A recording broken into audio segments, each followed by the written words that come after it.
There you go. You're on. Morning. Good morning. Morning. If y'all would come on in and sit down.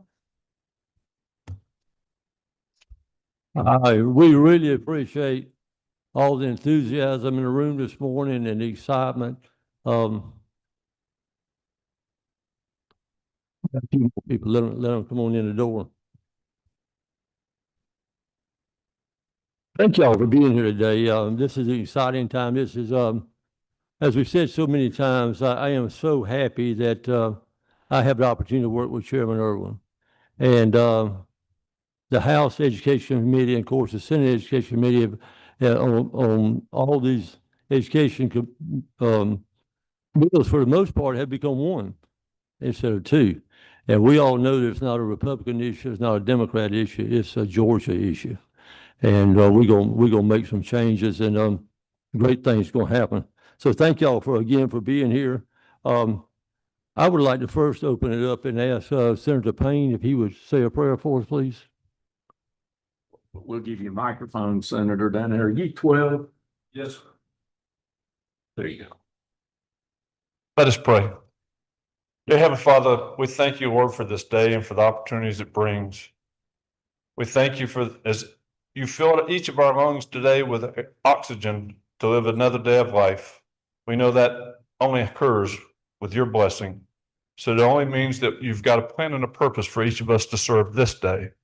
Well, we just ask you to lead us and guide us in all that's before us, and then we always reflect and do your will in all things that we accomplish. And that way you get all the glory. We pray this in Jesus' name. Amen. Thank you, sir.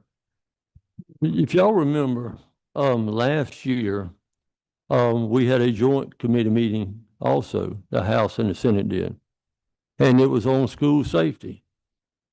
And it was a great meeting, and we all know that a lot of the talk and all that happened that day, we were able to come up with the House Bill 268, School Safety Bill.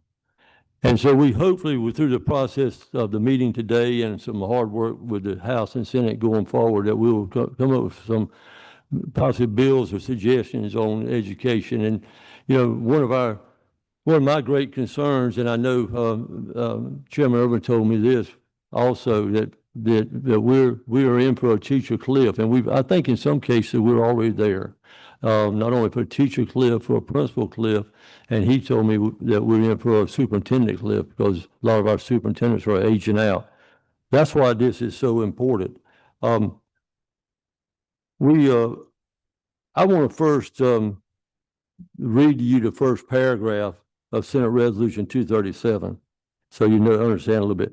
So this first paragraph says, they're urging the Professional Standards Commission, Dr. Jody Barra and his group, in collaboration with the Department of Education, Department of Early Care and Learning, the Teachers Retirement System of Georgia, the Office of Student Achievement, the University System of Georgia, the Technical College System of Georgia, and the Georgia Student Finance Commission, and with the input from education associations to provide recommendations to support the state's K through 12 education workforce and teacher and school leader pipeline and for other purposes. That's the group that we asked to come together and take down the silos and get in the room and talk. And I know that through the SREB, along with Dr. Barra, along with SREB, has done that.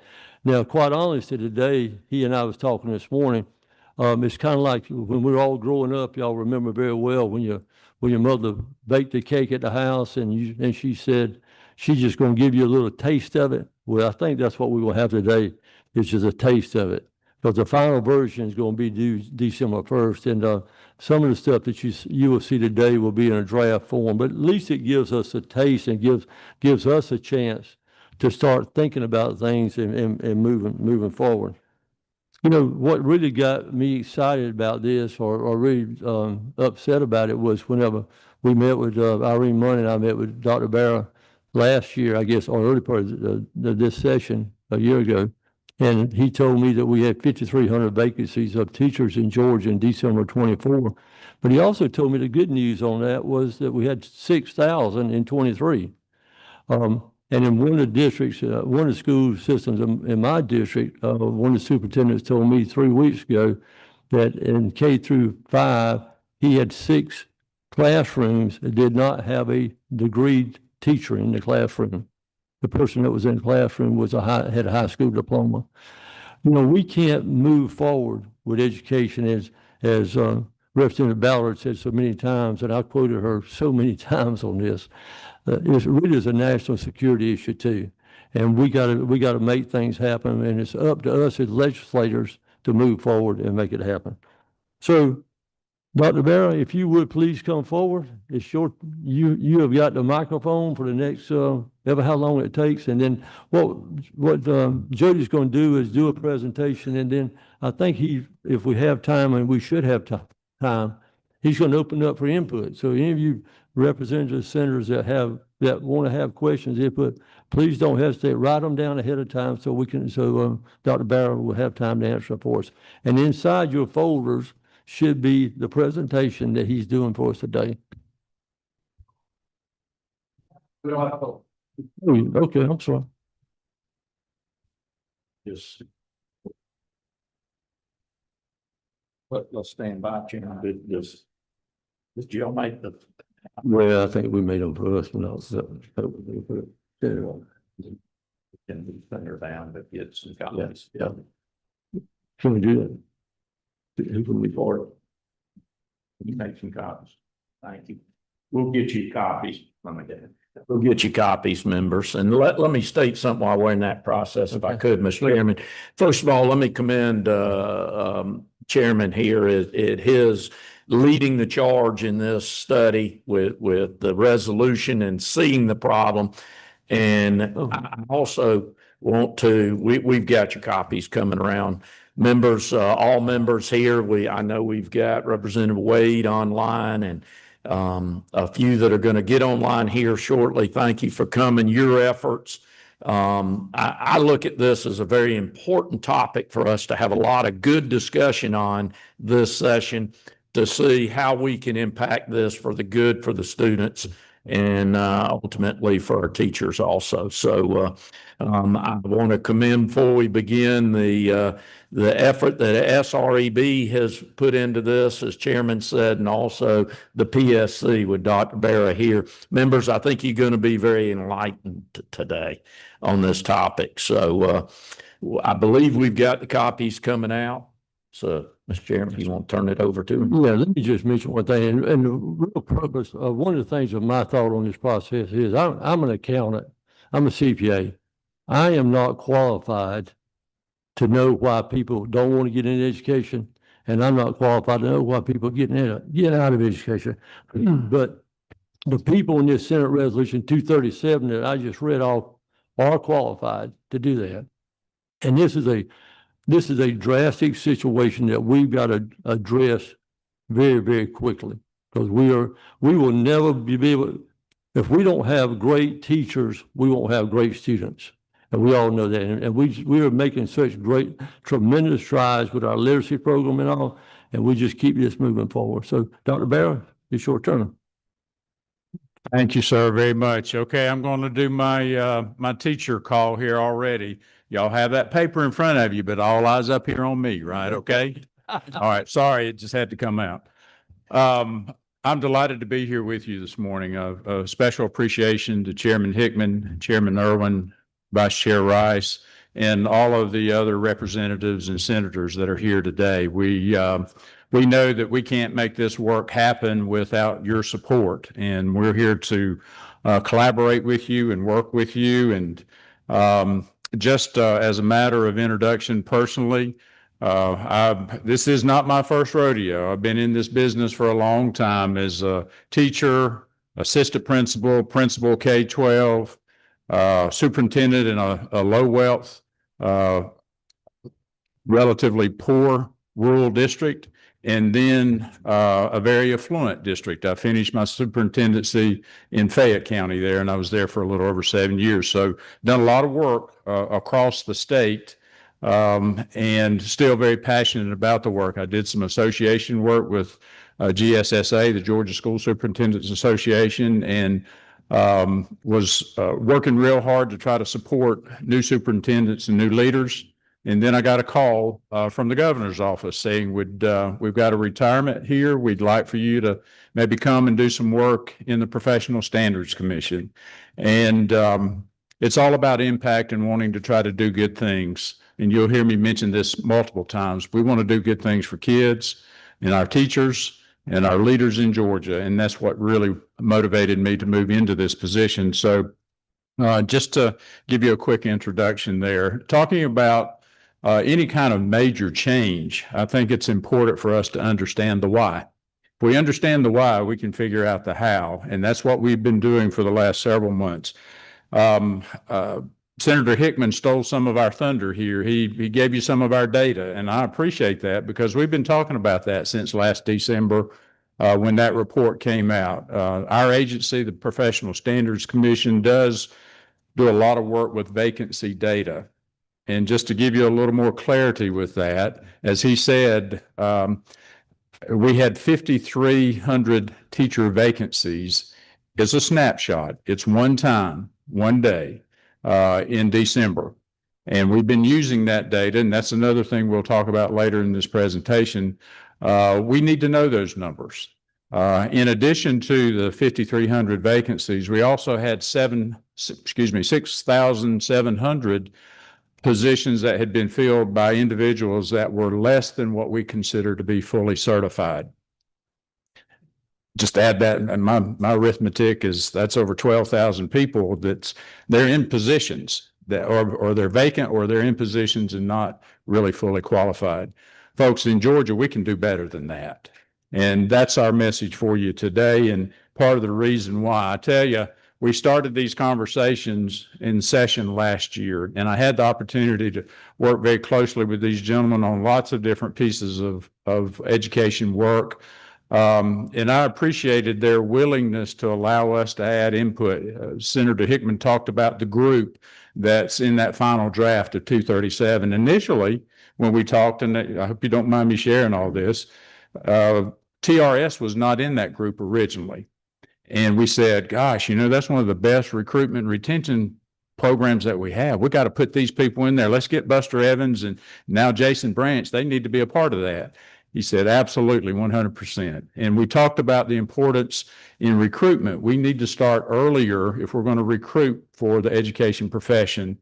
So we involved our associations, Page and Gale, and I'll show you a whole list of that in just a minute. But we felt good about the fact that we were able to get all the people in the room. And I'll have to tell you really truthfully, I've been around a long time. I don't know of another piece of work that I've seen where we had all of these folks in the room at the same time and actually talking about a similar subject. And that may be the most impressive thing that's come out of this work is the collaboration that's going on. And we'll talk about that a little bit. I can tell you after the Senate approved Senate Resolution 237, what we did is we began to go out and speak to all the agency heads. Well, actually, let me back up. We did a lot of research on what teacher recruitment and retention looked like in our country. And folks, it's not just an issue in Georgia, it's nationally, internationally. And we've got some things that we really need to get our head around because we are at that tipping point. It could go south one way or the other. And we need to look at this thing to see if we can improve it and make it better. After we met with all of our agency heads, we also met with the association leads. That was really important to us. I do adhere to a number of Covey's comments. It says, seek first to understand and then be understood. And I think that was part of our message in when we talked with all of our leadership. And then we can make trust at the speed. We can make change at the speed of trust. That's another one of his common sayings. So I believe in those things. Those things are really important. So we seek first to understand and then be understood. And then we can make change at the speed of trust. And that's what we did early on to build that trust. And I think that's really helped us a lot. I appreciate that very much. We did a lot of framework in pulling data together. And let's see if I can get this thing going here. It's a big, long continuum all across. And you look at recruitment, preparation, certification, induction, retention, renewal. That's a big piece of work. Everyone in this room, I know, has been to school. You've been to school. You may have been in a different setting. It may have been a public school. It may have been a private school. It may have been a home school, but all of us have been to school. And you know what? People think, well, I've been to school. I know what it looks like. I know how it works. And I have some opinions about that. But folks, the reality is the school business is really complex. There's a lot of things out there that most folks don't know what happens behind the curtain. And that's one of the things that I think why it's so critical to have all of these agencies and organizations participate. So what I want to do here this morning is kind of replicate Larry Munson.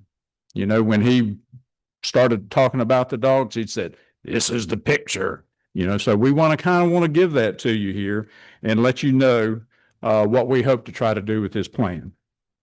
First of all, we know that Georgia is a great place to live and work and raise our families. And you've seen a lot of these headlines, and I'm going to go ahead and just talk about those a little bit. I'm not going to read through all of these. You've seen most of these. Most of this is fairly recent data from 2022 up through this year, 2025. We've had some wonderful things happening. We've got some great news going on in Georgia, and we're really proud about that, really proud of it. This one, oops, did I just do that? Okay. Thank you. Technology is our friend, right? One of the things I'm really excited about, I grew up in rural South Georgia in a small town.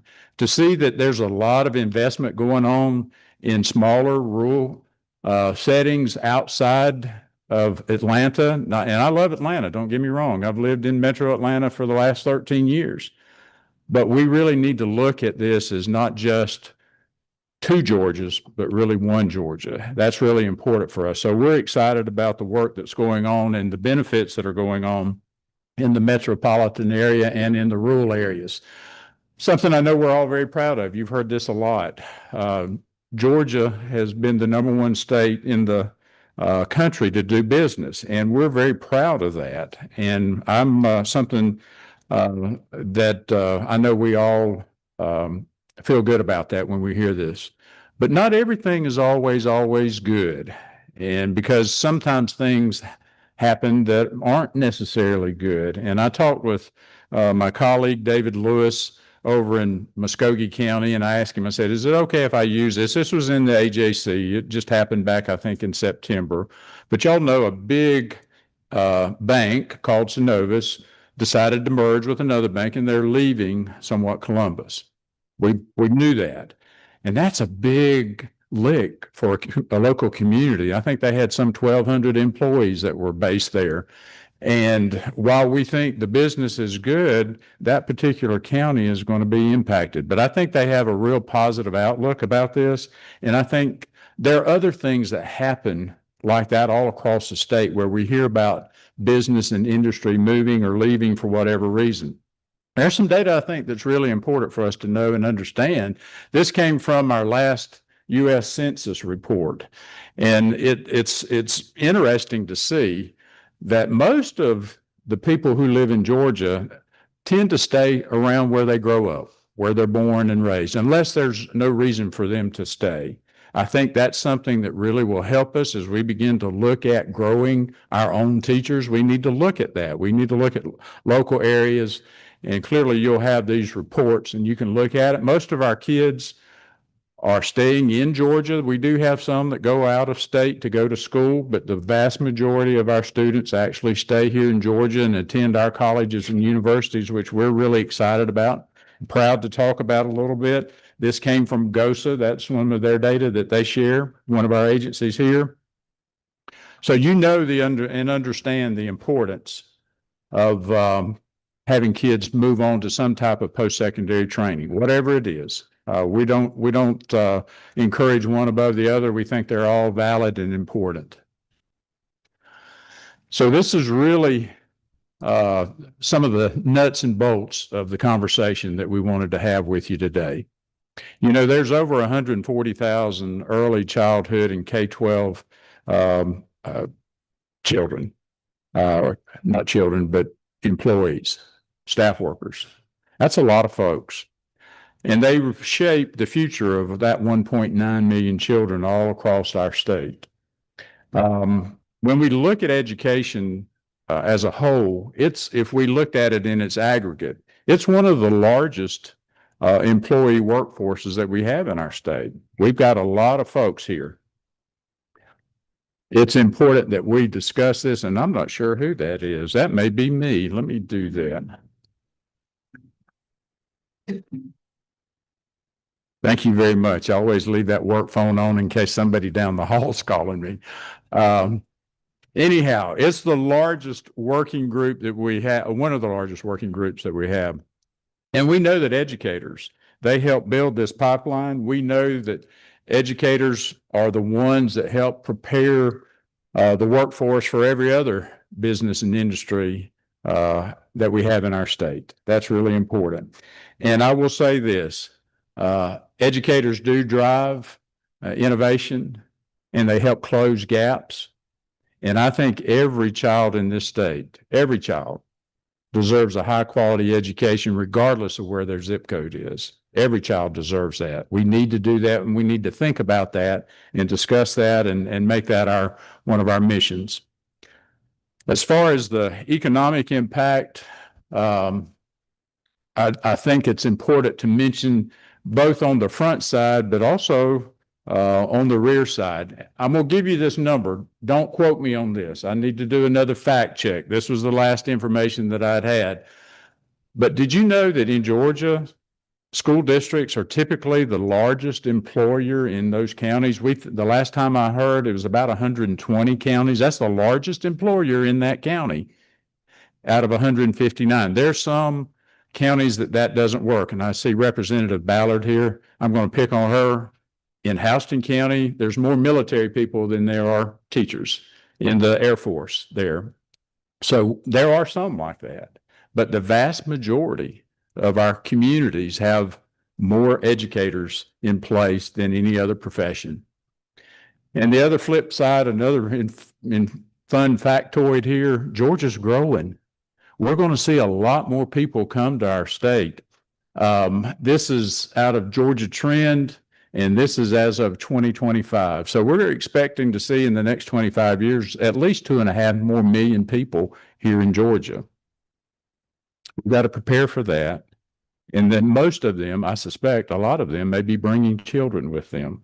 That's why effective Georgia educators are vital to preparing tomorrow's workforce. It's critically important. My friends from over at TRS shared this one, and they have multiple. I know you can't read some of the small print, but even after teachers retire and they stay in the communities where they've worked most of their careers, they have a huge economic impact in the communities where they live. So either it's front end or back end, educators are important to the state of Georgia. And I think that's something that goes missing with regard to our conversations.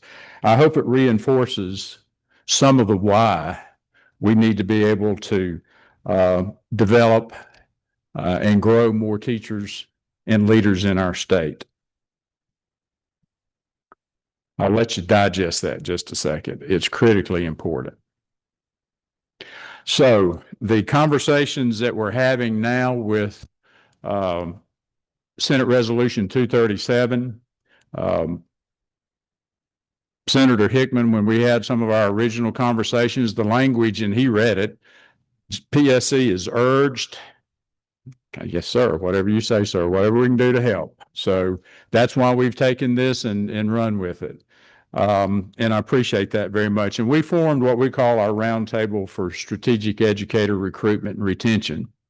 And folks, that's again, one of the most impressive things that I think that came out of this work is that we've got it's actually more closer to 80 representatives if we talk about people who come in and come out, and over 18 different entities. We had a real big charge, something that we take very seriously. And it actually was co-developed and came out of the group So I wanted you to take a moment and please read through this. I can read it for you if you can't see that, but I think it's big enough. We want a robust, inclusive, and sustainable pipeline for high-quality teachers and school leaders across all regions of Georgia. Like I said, every zip code. And we've done that by bringing all of our folks together, all of our friends and colleagues together. That's a pretty big charge. I want to show you the actual list because I think it's important. And senators and representatives, y'all turn around and look at this back group back here. Most of these people are folks that actually came and spent time with us together, and they're actually here today, even though it's on Friday, and they may be having other busy things to do. A lot of our agency heads and association leads are here. And guys, I just want to tell you, I want to give you a round of applause for all the work here. Yeah, appreciate you very much.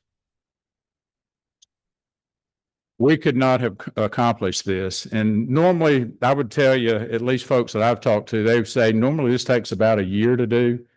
And we've done it in 5 months, basically. And it's because of the dedication of these individuals. This is our charge, but it's also our opportunity. So I want to show you the groups that said that they would be here. Our Department of Education has been a great partner. Our state board has been a great partner in working on this. DECAL, GOSA, USG, TCSG, the Georgia Student Finance Commission. I saw Chris Green come in, our president of GSFC. The Teacher Retirement System, Dr. Branch is here. I see all of you guys out here represented. I'm calling names, I better stop. And of course, the PSC was delighted to participate. Ms. Petty from the State Board is here. Thank you. Should I do a roll call and just do that? No, I won't do that. I apologize if I didn't call you out here. And here's the associations. Paige, Gail, the Georgia Association of Educational Leaders, Superintendents, independent colleges are represented. We already heard that USG was a part of it. So that represents our public colleges, GSBA, and certainly our folks from RESA. And I know RESA's here that they're going to talk about literacy and coaches in a little bit after we get finished. But we've got a lot of folks here, and I really appreciate that. I know Senator and Representative, our chairman mentioned the collaboration and the facilitation by Southern Regional Educational Board. And 2 of our folks are here that really got down in the trenches with us. I certainly want to mention them and appreciate their support. The interim president, Dr. Dale Winkler, I don't see Dale here, but I know Megan Bourne and Dr. Amanda Merritt are here. Y'all put up your hands here. They really kind of help herd the cats, so to speak, as we were going through this process. And I want you to look, if you don't know anything about collaboration and work, these are some of the strategies and techniques that they use to help bring things to focus. So the priority challenges or opportunities that we had to look at. Certainly pathways is a big consideration for us. How do we get people who are not in the profession into the profession?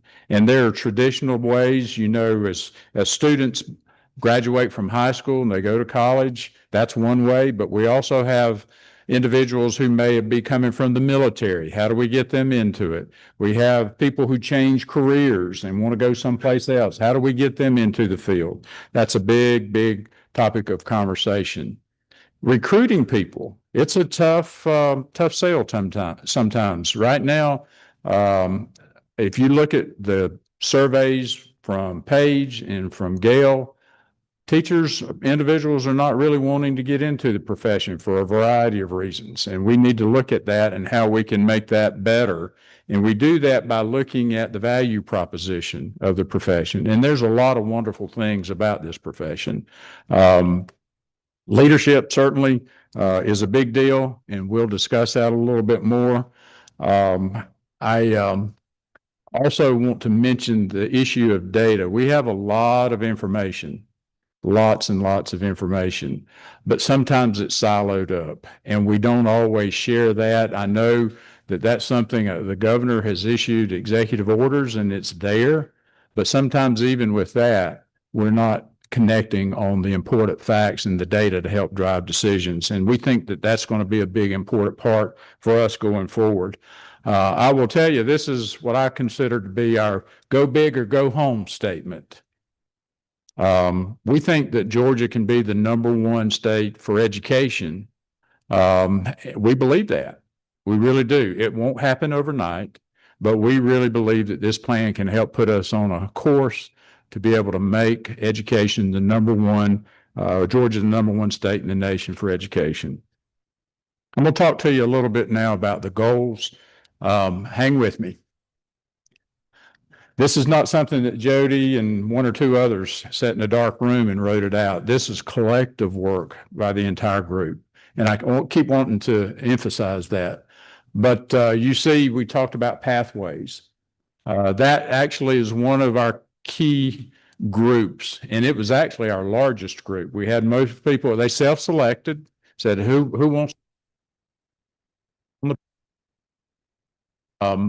But we want to make sure that we make that a little more interesting, a little more efficient, so that they can advance in the profession once they get there. We talk about the value of the teaching profession. Folks, our profession sometimes has been getting a black eye for whatever reason. And I'm not, I've shared this information with a number of people, and in fact, I even told some folks, I said, this one might get me fired, but I'm going to go ahead and say it anyhow.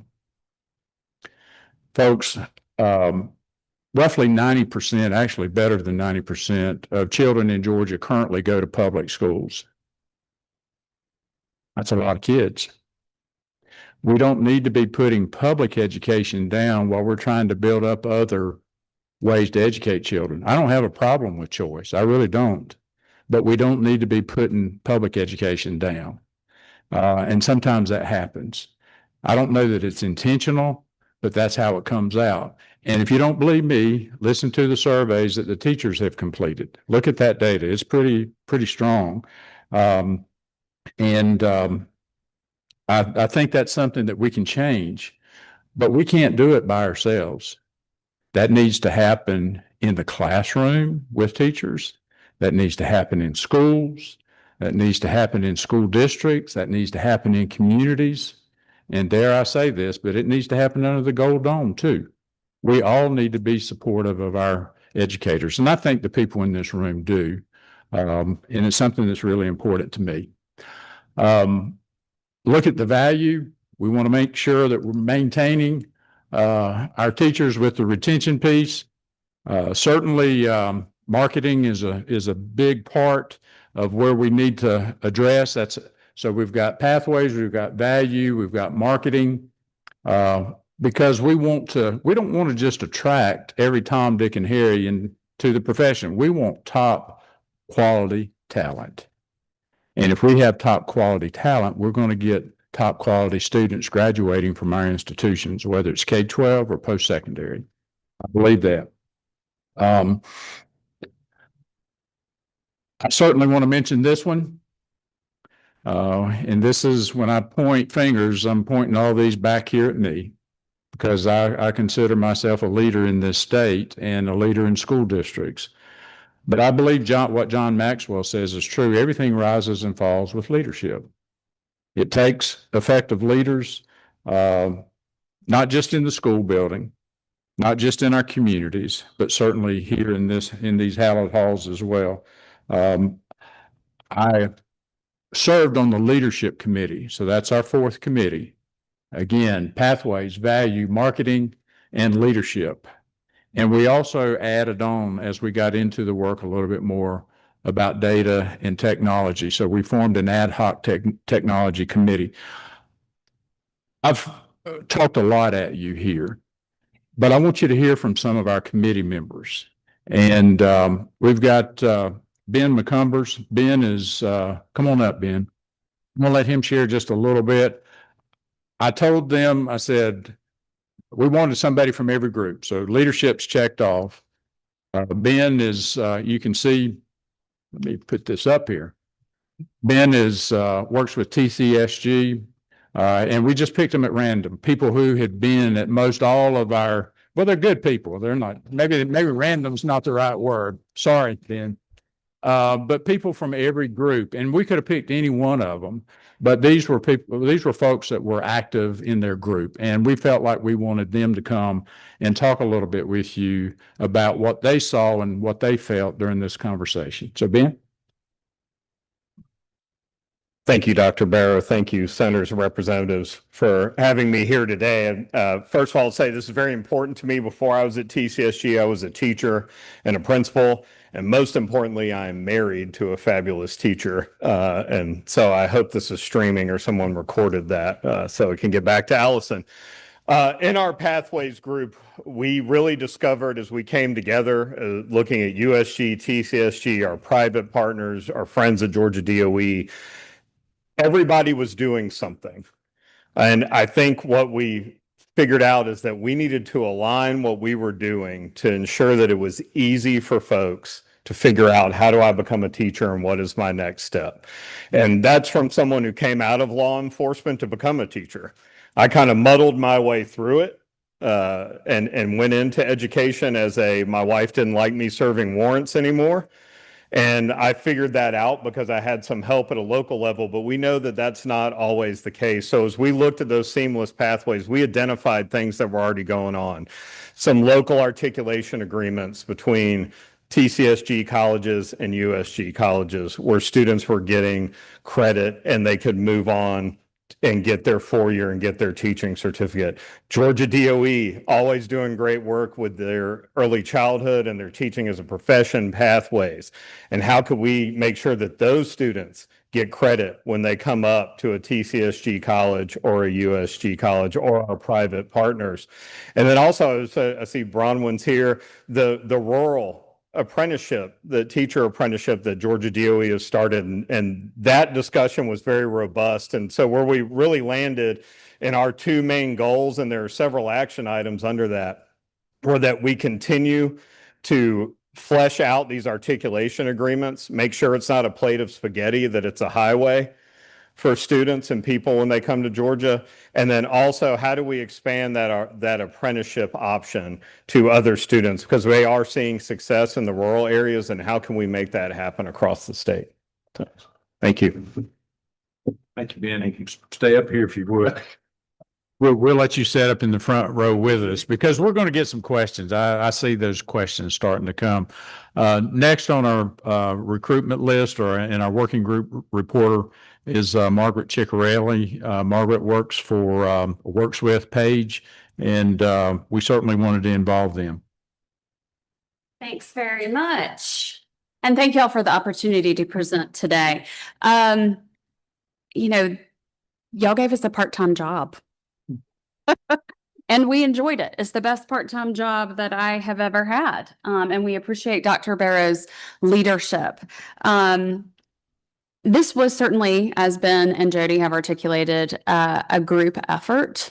I'll pull it down a little bit. I'm not as tall as Ben and Jody. It was a group effort, and it will be a group responsibility to implement. No solutions that we discussed in the values group that I was a part of can be implemented by one agency or one group of employees or by one association. I think that the collaboration that was really thrust on us, and understandably so, really set up what is to come, which is joint responsibility and joint urgency to address the problems that the challenges that we articulated. I'll give you an example of something that we really focused on in the values working group, and that was addressing planning time and how the feelings of burnout that many educators report in surveys is due to a feeling of time loss, not being able to fit things in the day and not having planning to do that. We discussed various strategies to address that. Should there be mandatory unencumbered planning time? Is that the right solution? Probably not the right policy lever. It's not realistic because sometimes we do need to implement things from the state or district level that we need educators to address, but they do need individual and collaborative planning time with their colleagues. Should we review the funding amount for substitute teachers? Because we know that substitute teachers and their availability impact districts' ability to award planning to educators that they desperately need. And we realized through that process that the substitute funding amount from the state level has never been adjusted since QBE was created 40 years ago. It is still $18 and some odd cents per day. So we really had a very, I would say, spirited discussion. We even moved around the room in groups to indicate how we agreed with proposed solutions to update that amount and what is the right policy solution, the lever to pull. Ultimately, both in group discussions and in discussions with Jody and our great facilitators at SREB who really worked as hard but have done such a great job. We did recommend an increase to that funding amount, and you'll see that reflected in the strategic plan. But as I mentioned at the start, that responsibility doesn't end with the state. It is also an individual and local responsibility. And frankly, one that we will absorb at page 2. Once more funding gets implemented, how does this play out in local districts? Do teachers understand what the policy change will be if you are kind enough to pass it at the legislative level? And did it make a difference? And what can we report back to you after a few years? So that's one example. In the values working group, though, I'd say thematically, we really focused on the need to address the beginning and the end of the pipeline when it comes to other financial expenditures. And make no mistake, there are many non-financial recommendations that we are making in the strategic plan. But we, in terms of financial expenditures, really focused on the beginning and the ends of the teacher pipeline, looking at the need to assist with the cost of educator preparation, which can become a barrier for many candidates seeking to become educators in Georgia. We talked about the cost of student teaching. And at Page, we even went into a college of education and spoke with some student teachers. Georgia State College and University was nice enough to allow us access to their student teachers to interview them about, and one of the a legislator in this room was actually present at that. We are grateful for that, Representative Alallier. But they shared their feedback on challenges, financial challenges, while they completed student teaching. So you will see that reflected in the recommendations as well, the need to eliminate or assist with cost barriers to entering the profession. And finally, wrapping our arms around what the end of the profession, or the apex of it, rather, is like for educators who have been veteran educators who have been working in the field for a long time. We discovered and appreciated the feedback from SREB who provided perspective on what other states are doing.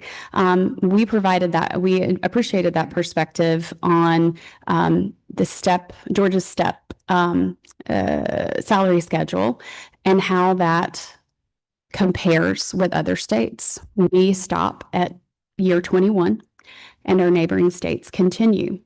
So we have been feeling with gratitude for policymakers, very proud of where we stay, of Georgia's average teacher salary, but realized through this process that while our average salary is very robust compared to the Southeast, the beginning and the end of our salary structure needs attention. So you'll see strategies related to that. And that's really where the values working group prioritized some conditions like planning that would improve the lives of educators and students, and also more attention to the beginning and the end of the of a teacher's career. But we appreciated it. We were worked hard. We didn't always agree, but it was very collaborative. And as I emphasized before, it set up more collaboration to come to continue solving these challenges and implement whatever strategies y'all choose to move forward. We appreciate it.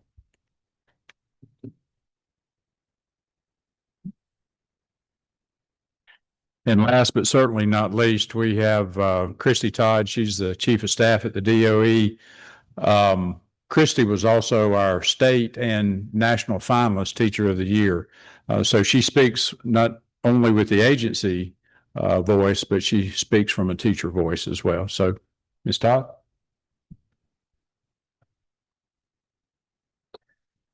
Thank you, Dr. B. And I say Dr. B because you may not know this. He was my superintendent when I was a teacher. So it's really fun to be back working together again. This is really meaningful work. And I just want to say thank you for establishing SR 237. Because when you do that, what you're doing is you're telling every teacher in this state that what you do is important and we see you and we value you. So I just want to say thank you first. Secondly, I do want to recognize that we have our 2026 Georgia Teacher of the Year in the room, Rachel Kensall in the back.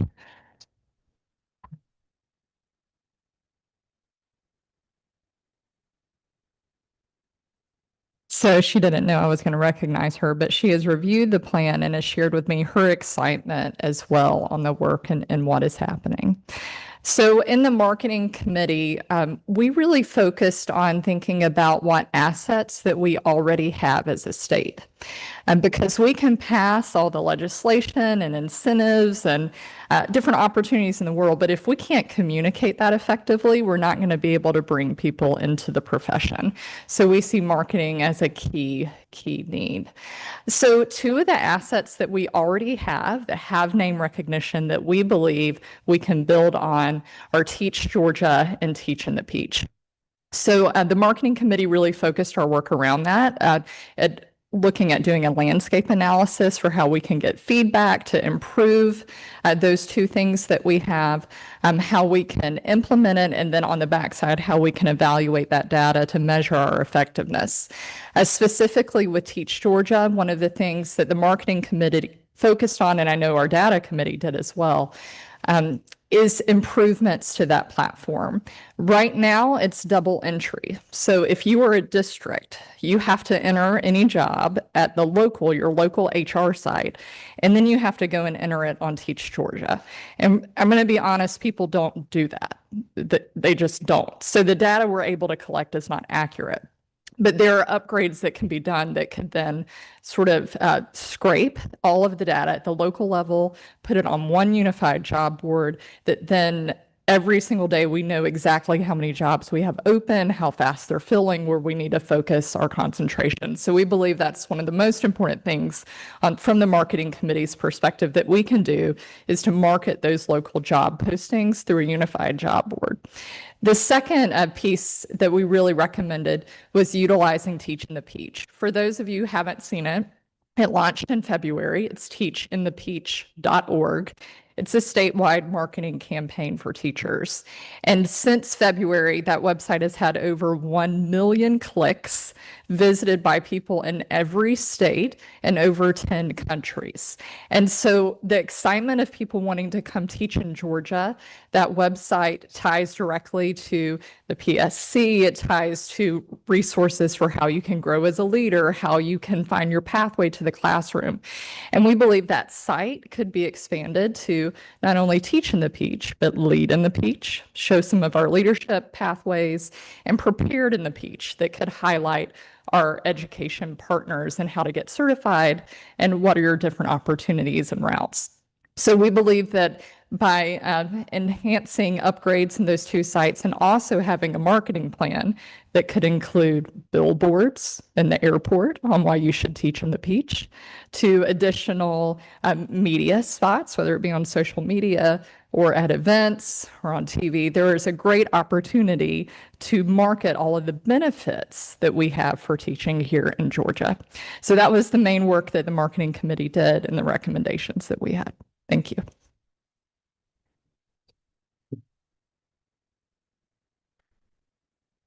I want to thank you to my reporters. I can show you the email I sent them. I didn't tell them what to say. I wasn't going to handcuff them. In fact, they may have been looking at me and said, well, oh gosh, I don't know what I'm doing. But these folks did a great job. Thank you all very much. I appreciate that. Let's move on into the nuts and bolts of some of our recommendations. And you'll see up in the top corner here, it's draft. Because this document is not 100% complete. It's executive summary. The document we give you on December 1st or maybe before is the strategic plan. It's much more detailed. A lot of the conversation that was had is in that document. It's complex, but if you want to know what we're thinking or how the thinking came about, you can find it in that document. I feel really good about that. But today we're just going to hit the high level spots. So our first one is pathways. And you can see some of the things that we're looking at as a working group committee. We're talking about the TAP program. That's the Teacher as a Profession. It's a CTAE program. Not all school districts and high schools have this program, and they can't afford to have it. And I'll go into this in just a second when I show you the recommendation there. But early childhood, that's out of decal. We need to include even the babies, the little ones, and they're struggling to find people at times to be able to work in those groups. You've heard us talk a little bit about pre-apprenticeships and apprenticeships. We already have some pilots going on in Georgia. I feel really good about the work I've seen and heard about from Dr. Bronwyn Reagan Martin, and really excited about that. We have something already in Georgia. It's called Tutors for Teachers. And I see Miss Irene back here. She really drew our attention to that. That's actually, I think, in the resolution itself. It speaks to that. That's why we're talking about it. I think we have right now 141 tutors in districts, in multiple districts around the state. The State Department, the DOE is helping to support that. There may be a good reason for us to expand that program going into the future. And then, of course, cross-agency infrastructure, because we want to retain and support those programs. Seamless transitions. Ben mentioned it, Dr. McCumber, and anyhow talked about the agreements, the articulation agreements. Folks, that's sometimes like carrying rocks up a hill. And I'm talking about my colleagues here, but I do believe that we can get there, because I think folks are already seeing that. And I'll give you a concrete example. They've already approved what we call 2+2 for nursing. If there's another career field in Georgia that we need more of, it's nurses. Well, they've worked together and they figured out a way to articulate that between TCSG and USG. We think they can do that with educators too. And we haven't got there yet, but I think we can get there. That's Jody's opinion. Increased transparency about transfer paths for students and moving from one place to the other, possibly even adding that teachers as a profession to the HOPE grant funding. We have HOPE grant where kids are going to our technical colleges primarily. That's something to consider. Now, one of the things that I know, having been around the Gold Dome enough, if we're talking about proposals, one thing you ask is, how much does it cost? Am I right? I see heads on it. Well, we've got some rough numbers here for you, and we're going to show them to you. And just hang on. So here we have some potential numbers for the a statewide coordinator. I know GOSA is looking at that for articulation coordination. The Tutors for Teachers program provide CTAE lab weight funding. Right now, the Teacher as a Profession program, what it has is it has regular FTE funding. And local districts can't afford to do that just with local FTE funding. I think if we were to add the lab weight to it, then I believe that we could probably have more programs. And I think most all of our high schools across Georgia would benefit if we had that program there. That would be a way to recruit more and grow in your own communities. Certainly the a registered apprenticeship. We have that in 30 districts in Georgia. You may not know that, but we think that there could be more in early childhood. We certainly think it would be neat to be able to have apprenticeships in districts where they have traditionally tough times of filling teaching slots. So you can see our projected number, and all this is projection, folks. We're trying to give you some ballpark numbers to look at and to consider. Looking forward, we want to remove some of the cost prohibitive barriers when we look at this. I know that one of the things that we talked a lot about in the early stages of the resolution was looking at student teaching and those kinds of things. How do we provide support for that? Looking at how we can make that scalable. Student teaching mentorships.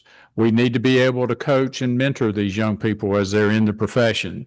This is one of the biggest high dollar marks that we have. I will tell you that, but this is not just 1 year. It's over a 3-year period. So we've spread that out. And again, you have all this in your documentation.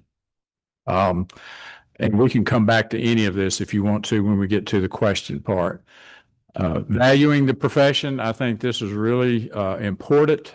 I'm going to share some things with you as far as how we can improve climate and culture in our school buildings. That's something that I think really does come back to leadership ultimately. But one of the things that we talked about doing, and I will tell you, a draft is already ready for this. I'll give you a little spoiler alert. We've created a portrait of a teacher. And when we say portrait of a teacher, what are we talking about when we see a world-class educator in the classroom? What do we want those people to be able to do? Now, folks, these are aspirational in nature, but we want good people in the classroom. We want good role models. We want people to have good pedagogy. We want them to have good content knowledge, all of those things. And our folks have developed that, and we've got a draft ready for you to look at. That doesn't cost you anything. We've already done that for you. Take a look at it. Certainly want to continue to have teacher input. We want to hear their voices and provide opportunities for them to share with us.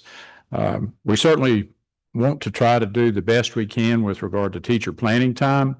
Margaret had mentioned the possibility of being able to have some increase in the substitute teacher money. I'll share that with you here in just a second. Nobody wants teachers to be out of the classroom.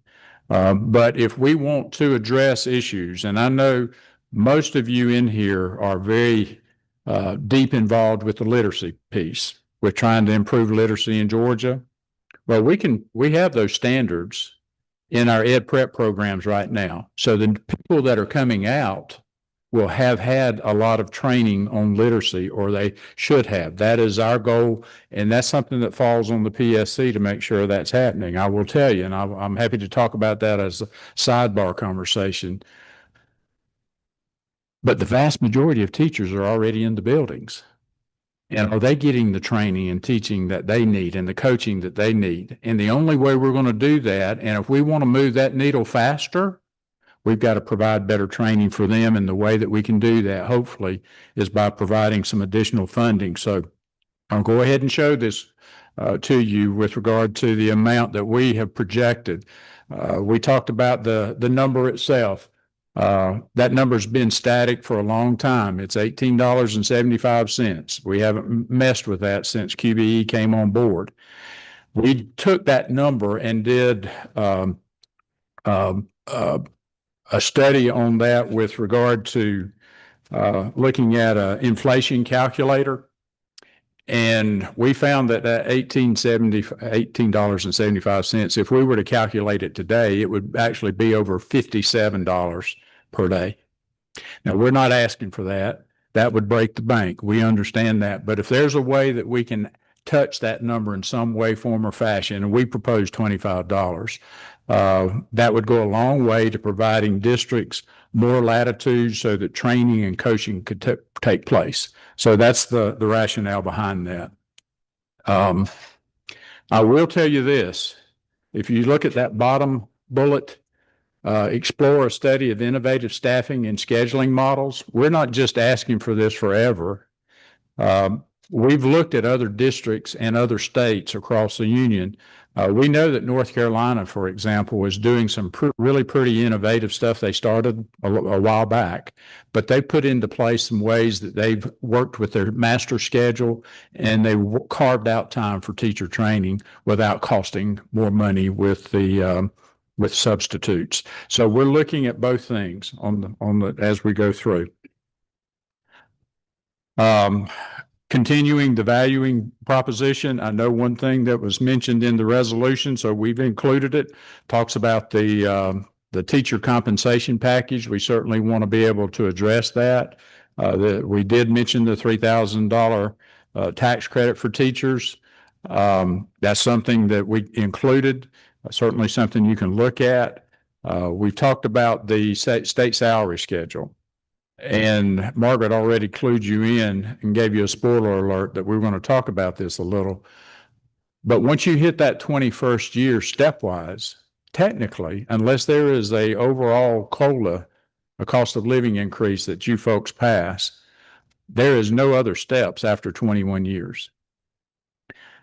That's a real retention issue. That's why some of our teachers are saying, look, there's no reason for me to hang around. I can go home and draw my retirement and be okay, or I can do something different. That's certainly something that we want to take a look at. It's going to take some actuarial studies or financial studies, whatever you want to call them, to see how that would impact us. We don't want to hurt TRS in any way, shape, form, or fashion. But we want to take a look and see if it could be done. And that's going to take some additional study. So that's one of our recommendations. I know Representative Ballard, Senator Hickman both have right to work or back to work bills that have already been dropped. I know you guys are going to be working on that in the session. We wholeheartedly endorse coming back and resetting that. It does sunset. And I know you folks have already not committed, you're going to work to try to get that done as quickly as possible at the beginning of the session. If there's anything that we can do to help support y'all, let us know, because we strongly believe in that and want to see that happen again. So you see the numbers here, the tax credit, we've done some calculations. You kind of have an idea about what we're talking about. The veteran salary cap, that's going to take some study. That would be in 27, 28 or down the road. But we do want to begin to look at that. Extending the return to work, depending upon which piece of legislation, how that comes out, that may or may not impact dollars and cents. But as the old model was concerned, it really was cost neutral, according to my friend Buster Evans. And I think that's pretty accurate. But if we do some tinkering with it, we want to make sure that we're not over obligating the state for that. Continuing to move through this, support systems, working environments, conditions, autonomy, we want to be able to do that. A lot of times when you hear teachers saying, well, I'm leaving, they're not leaving because the bottom line, of course, they would like to make more money, but it's not always about the money. It's about the climate and culture of where they're working, in the community they're working, in the building, their district they're working. And we need to be able to address that with support and training with our leaders. We're not looking at that as really costing any money in 26, but that's one of our recommendations. We may want to have some pilot funding down the road for that. Looking at collaborative statewide marketing, Christy mentioned that. You know, folks, we can't go anywhere in Georgia without seeing a cow painting on a billboard, can we? Y'all know what that is? That's Chick-fil-A. And the Golden Arches. We know that is McDonald's. Everybody knows Siri, right? Everybody knows Alexa, right? Do you think that happened by accident? Folks, that's marketing. It really is. So we want to continue to be able to, I say continue, we certainly want to expand what's going on with Teaching the Peach. It's a wonderful start for marketing the professions. We want to expand that. And we want to be able to do that with Teach Georgia as well. We're going to need some support with that. We want to do it in the right way. And we feel like if business and industry can do that, we ought to be able to do that as well. Leadership support. This is a biggie. Everything rises and falls with leadership. I told you earlier, spoiler alert, we also have a portrait of a leader. And that's really important in my opinion. And again, what we're looking for is high quality individuals, people who are willing to do the right work for the right reason, and they put kids and teachers first. We think that's really important. We want to be able to look at a number of issues, and you see the support requested. The portrait of a leader is already drafted. We'll be happy to share that with you shortly. And looking at professional development, the reality is that we've got preparation programs from our universities. We have great work being done, and Ben Wiggins is here from Gale. They have principalship programs, assistant principalship programs. The Superintendents Association, they have a lot of professional development programs for superintendents. There's a lot of those things out there, but what we'd like to do is look at that portrait of a leader and begin to align those training programs with that work.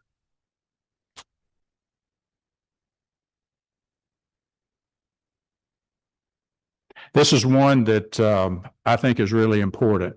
The stress and the strain of the job is really preventing a lot of people from wanting to move into those roles.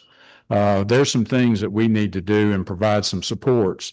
I had the good fortune of connecting with the state health benefit program, and Dr. McGibney helped make that connection for me. We sat down and had conversations with those folks. We think that we can collaborate better with agencies together. They already have a lot of mental health opportunities. That's not new money. It's already money that's there, but we need to communicate those programs about mental health, employee assistance programs, and looking at leadership wellness. Because if we don't, we're going to continue to see that churn. And everybody knows this. If you don't have consistency with leadership, typically we don't see the growth that we want to have. So I appreciate state health benefit partnering with us. Looking at statewide data collection, this is our looking at all of our agency heads were really agreeable to do this, but they loaned me their technology people. And we were able to sit down and talk with them, have some conversations. And honestly, I don't think they'd mind if I tell this. They said, Dr. Barrow, we were just waiting for somebody to pull us together. We really want to work on this. And they have jumped in, and I think some great things will come out of that, not only for recruitment and retention of educators, but also for other data points that may be needed. The preparation for our leadership. This is a big one. Y'all know several years ago, I think it was back in the 90s, we stopped paying for leadership degrees if a person didn't have the job. That came about by state statute. We probably need to revisit that because what we're seeing now is a slim pool in leadership areas, particularly in our superintendent area. And I think that we can do this. We're going to have to look at, if you talk with any educator in Georgia that's looking at leadership, a lot of them don't want to go there because of tier 1 and tier 2. It's confusing. It's problematic for some people. It creates problems or barriers for districts of hiring people. We need to update that. We can handle the tier 1 and tier 2 leadership in my office in the Professional Standards Commission, but it's going to take some support to be able to do that, and it's going to take some time to do that. We can't do that at a flip of a switch. But right now, that wouldn't cost us anything. It would cost some significant dollars if we come back and change the statutes where leaders can't be paid. You talk with any of our RESA people here after the meeting, after they talk about literacy. Richard, I'm not throwing you under the bus, but I know you can tell them more than I can tell them about some of the difficulties about hiring leaders in your communities. Data sharing, this is a big piece. Christy talked about that a lot, and we certainly want to be able to look at this comprehensive dashboard and this job board. We've got the data. It's out there. We just need to get it under one umbrella. It's going to cost us a little money to do that. And our technology people are going to have to be given latitude to put that together. Okay, so here's the grand total.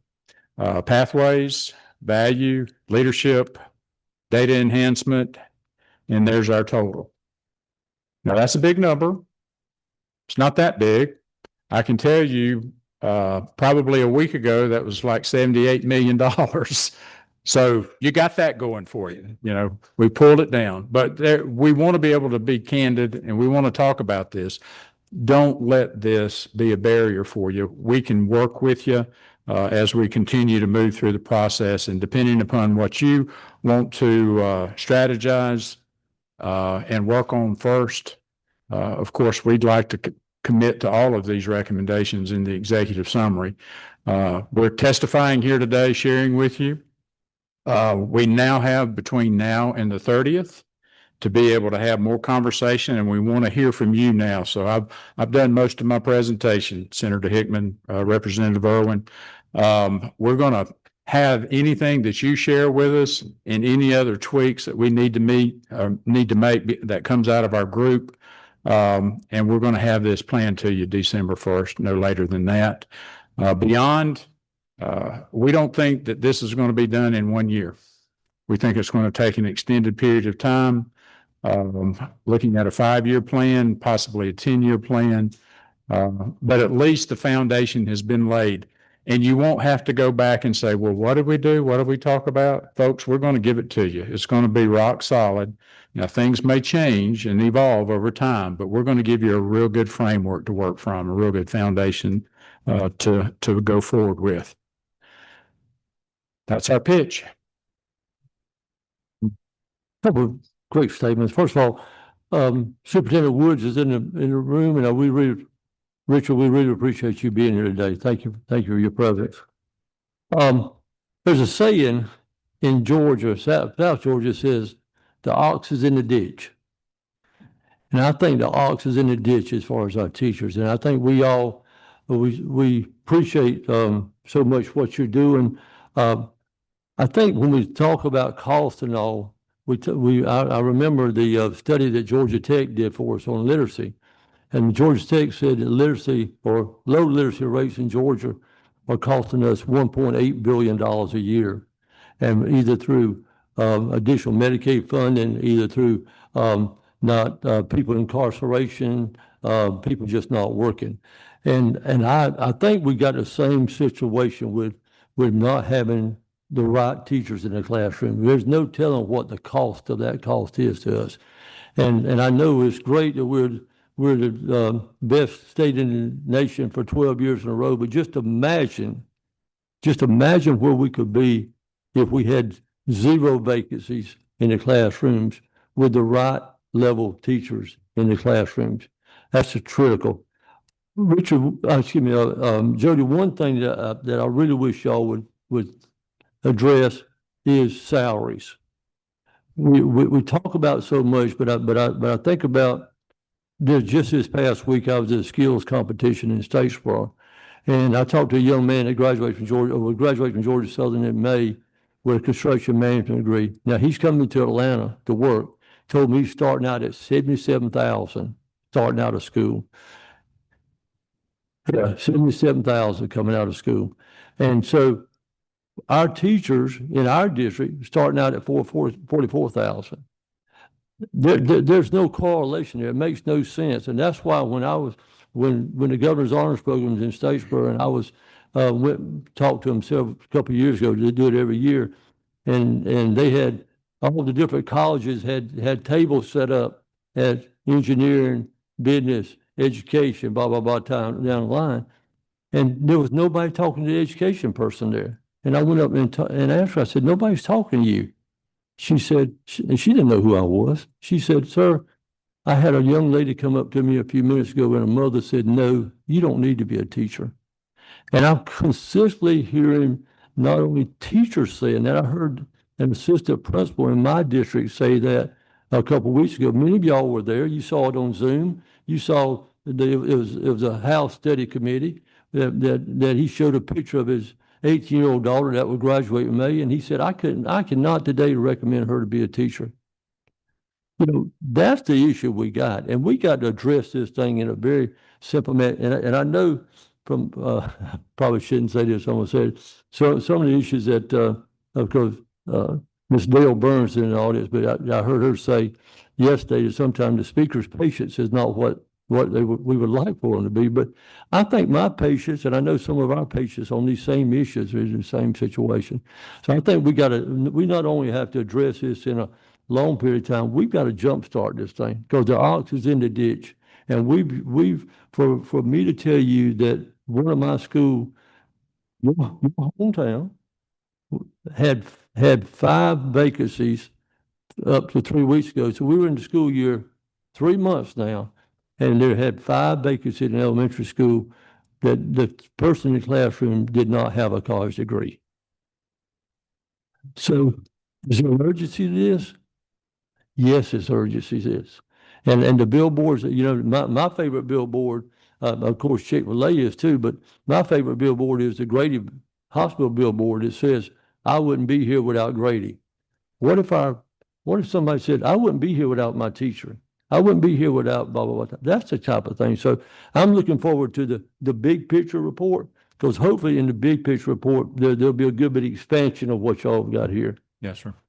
I think, to real quick response, I think our educators deserve every penny they make every day, every day. I'd also know, that that's one of the biggest levers as far as expense that you guys pull, is significant. I would say this, we very much appreciate what's been done over the last 5, 6 years with the addition of funding for teacher salaries and COLAs and one-time bonuses and those kinds of things. But the reality is, we can't pay our teachers too much, in my opinion. And looking at that going forward, we're happy to work with any committees that come up with regard to salary schedules and looking at that. I know that this is not an endless. I've talked with OPB and they've told me they do not print money over at OPB.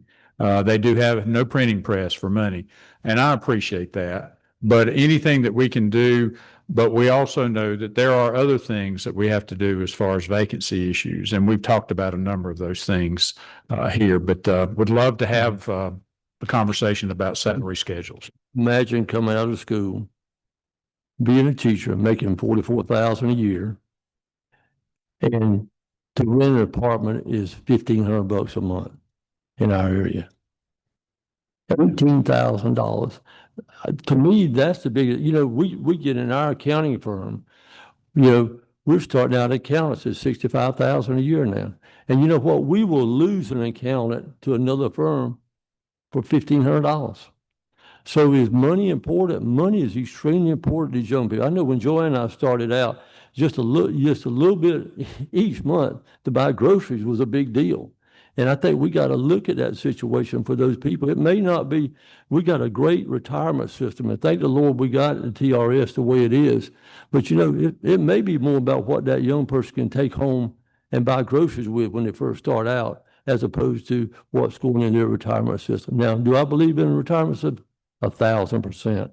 But all these type of things are things that we got to really take in consideration and move forward. And we don't need, Jody, I'm sorry, Jody, these numbers are not big to me.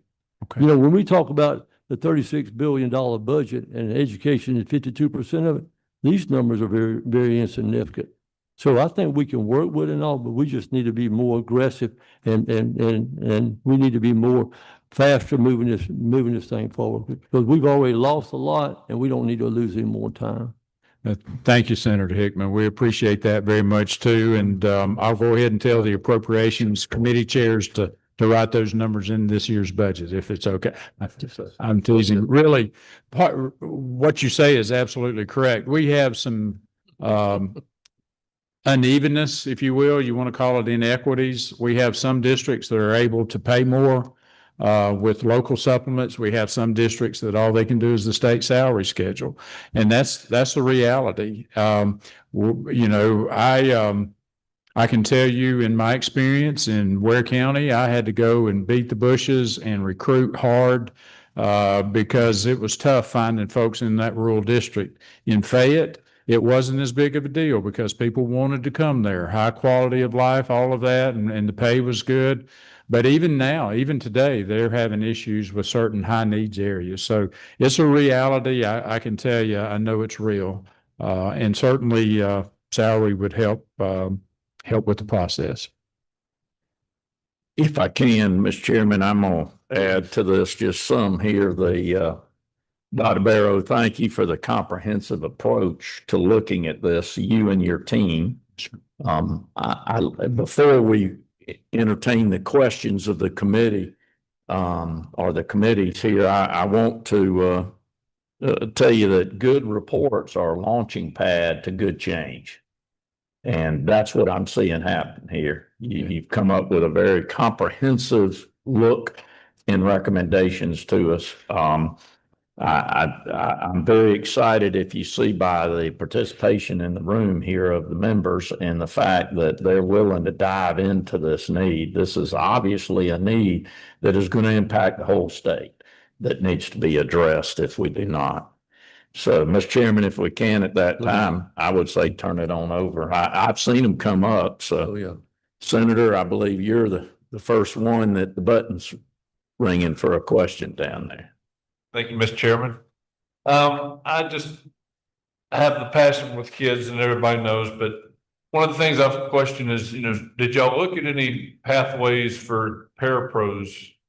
It was years of exceptional experience, because to be able to move up, become a teacher with, say, after 10 years, I mean, they kind of, a lot of times a 10-year parapro is a better teacher than the first-year teacher in the room. And to move up to become educators with a lesser degree of requirement. Absolutely, Senator Payne, and thank you for the question. I do know that parapros are in the bigger strategic plan. We see those positions as being tailor-made to grow your own. In fact, a lot of districts are already doing that. They're helping their teachers, their parapros become teachers. There are a lot of innovative pilots around the state where that's happening. A lot of times what happens though is if a parapro is in a teacher preparation program and they get to the point where they're having to go student teach, they have in some situations, they've had to quit their job. And they can't do that because when they quit their job, they give up all their benefits and their income stream to their family. So we've got to figure out ways to work around that. And that's a real thing. You ask any of my colleagues, they'll tell you, I know that happened even in my last district. And what we did is we made exceptions for that. We made it work. So somebody did not have to give up their health benefits to be able to student teach. Well, I think one of the things, having worked 30 years with kids, one of the things you can never ever outdo is just a passion. Yes, sir. And a lot of times those parapros have greater passions than sometimes the teachers do. And if we have the opportunity to let those people move up and become some of our best and brightest teachers. Absolutely. 100% agree with you. I know particularly in the literacy arena, parapros are absolutely essential. They got to have those folks. They need the training and the coaching right along with the classroom teachers. And I'll encourage members, great question, Senator. Continue to engage here. We have time for this engagement from you, and I'm going to try to go in order by which I saw them. Representative number 23. Thank you, Chair. Dr. Barrow, just appreciate all of the work that you, the committee, has put into this report. It's excellent stuff. You all have been very thoughtful and intentional with this. To Chairman Hickman's point, the ox is in the ditch, and we've got to jumpstart this thing, but we also got to start somewhere. And you've left us with quite a few strategies and goals to begin with. It's never easy to pick a favorite. Got two boys. I love them both dearly.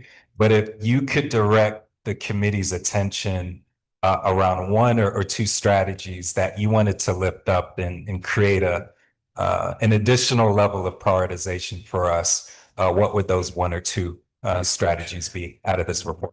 That's a big question, a big one, a loaded one too. I would I would say this, what we've tried to do with the strategies and the recommendations that we presented in the executive summary here, that's sometimes the low hanging fruit, but the ones we felt that would have the greatest impact on the issue of recruitment and retention, depending upon what we're able to do and what the General Assembly wants to do. I would probably want to recircle the group.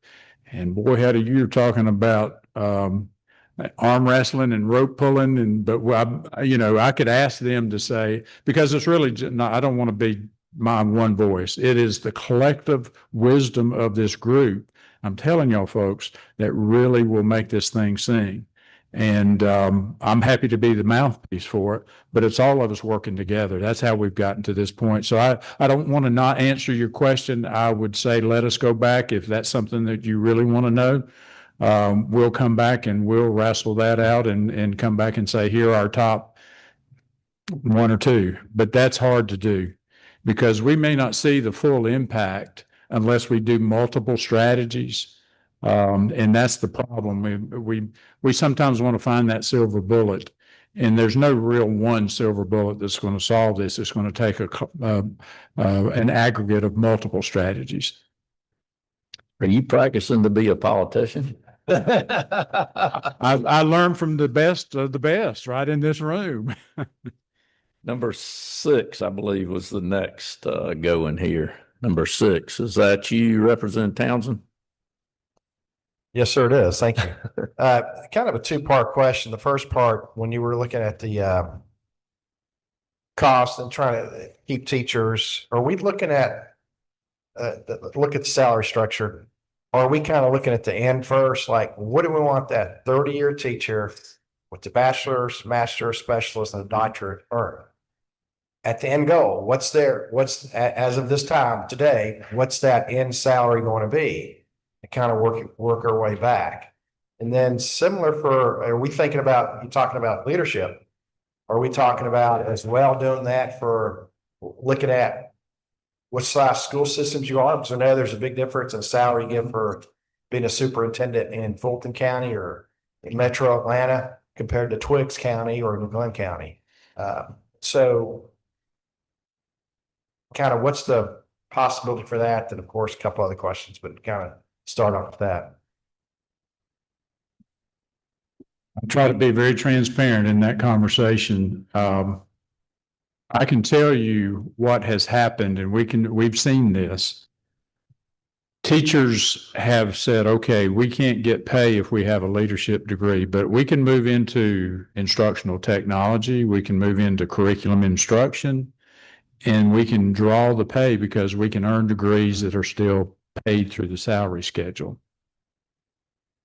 And then when principalships or assistant principalships or directors' jobs open up, they look at us and say, why would I want to do that? I'm making almost as much money right now. Why would I want to go after that job with all the headache and all the extra hours and all the conflict that you have to deal with? So that's a real issue for us.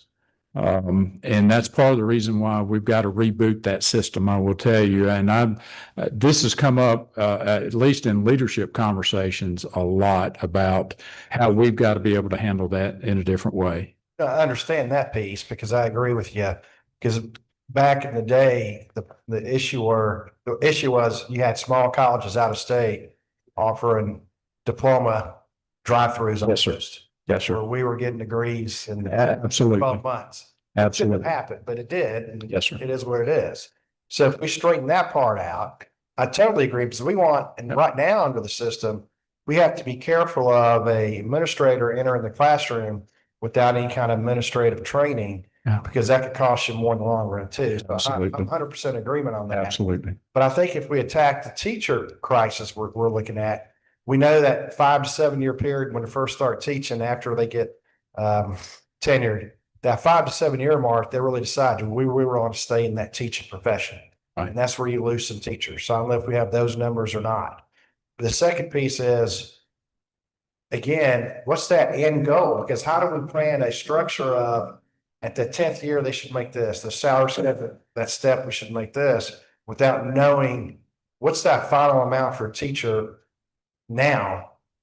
And then of course, increase it throughout. But I mean, what's the end goal for a beginning teacher, for a teacher with a master's degree after 30 years? What should that end salary look like? Yeah. To me, that's what we have to answer almost Right. to really come up with any kind of schedule or anything else. Let me come back, and you made a very valid point, and that's, I understand why the legislation was put into place, because you're 100% correct. We had some fly-by-night organizations. You drive by, write me a check, and I'll throw you a diploma in the back window and keep going. I can tell you this, Representative Townsend, we've pretty much eliminated all that. In fact, if anybody, I'm not saying out of school programs are not capable of providing good quality degrees, but they have to go through an awful lot of work to get through the eye of the needle here now at PSC. So I can assure you, we've got that situation dealt with. The question about looking at an end game, what is the end number that we would be talking about? That's a $64,000 question. Maybe that's not a good analogy using that. Teachers, a lot of times, when they are looking at advanced degrees, I'd like to think altruistically, they're looking at, because I want more knowledge to be able to help me in the classroom and help me grow professionally.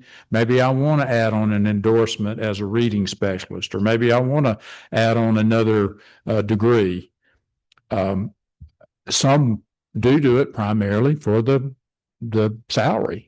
You know, I'm just being transparent, but that's not a bad thing, because I think if they're really in those quality programs, and I can tell you, we can show you the data that the people who go through programs in Georgia, they stay at double-digit percentages more than people who come from out of state. And what we want to do is get people in quality programs.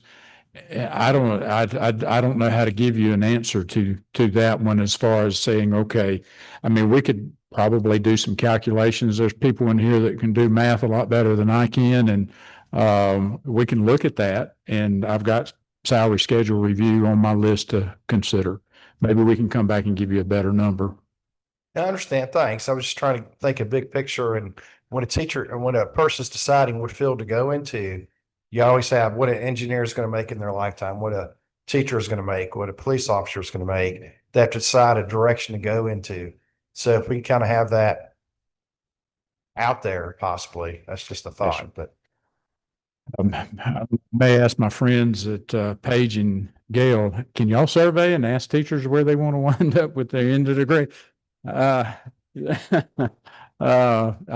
We'd have to do some real thinking about that one.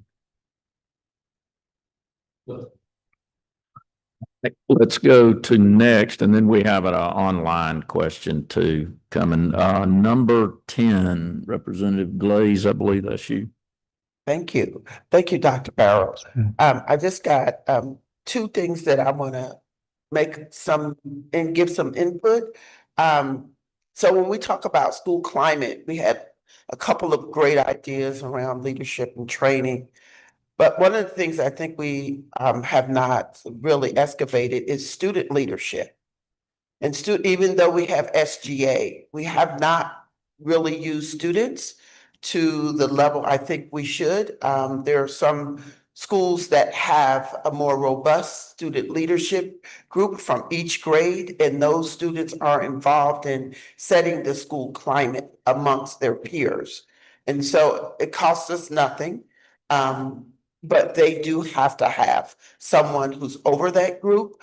And peers, as we know, really impact peers more than teachers when it comes to climate. So I don't want us to leave away from that without excavating that a little bit more.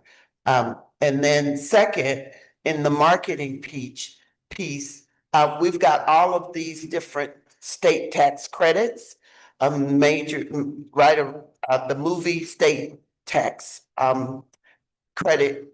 And at the end of every movie, there's a peach.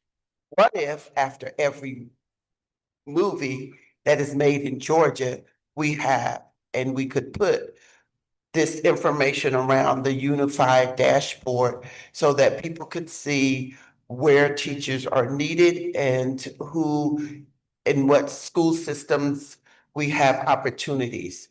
Because it's just a part of what we already do, but if we were able to add that, that would be huge. It would go all over the nation for these movies and certainly in Georgia. Just a few thoughts. No, I appreciate what you said, Ms. Glaze. First, let me say this. I had a lot of different advisory groups as a principal and as a superintendent. I met with leaders, I met with teachers, I met with Chamber of Commerce, my favorite group was meeting with the students. And I will tell you, they will speak the truth. They'll tell you what they really think. And a lot of times they can really add value to the conversation. So I'm 100% there with you. And you know, the other idea that you talk about marketing, and I know Ms. Todd's here, she's listening to this.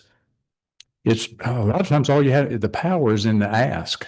If you just ask people to do those kinds of things. I know when Teaching the Peach came out, we were one of the first agencies to link Teaching the Peach to our webpage because it's good work. And a lot of it came out of the PSC, as far as data and connections. So we just need to be more intentional about asking people to do those kinds of things for us. And that could be part of the marketing plan. Okay. Thank you, Representative. Let me go to online. We've got Representative Wade and he is driving. So I'm going to ask his question for him out of safety here for his safety. Too. What is the recommendation to get the 12,000 educators that are employed but not fully trained or credentialed? Actually, that's 6,700. I added the vacancies and the ones that were not fully. We would need to look at those individual circumstances. Local districts have flexibility with regard to hiring people who are not quote unquote fully certified. Our role as the PSC, we encourage folks not to do that unless there is a real desperate or real reason to be able to do that. If I have a engineer that's really, really good at math, I might be willing to write a waiver for them if they can teach us algebra, geometry, whatever. That makes sense to me.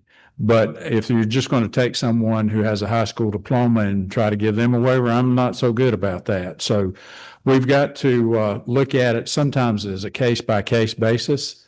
But I think there are a number of ways, and there are pilot programs out there. I'll mention Georgia Best. I think Coweta County and maybe Cobb County, they're doing some real unique things about developing leadership and degrees, and they're helping pay for those. But there's the promise that the individual is going to stay and continue to work in the district. So they're looking at that. They're funding most of that by themselves.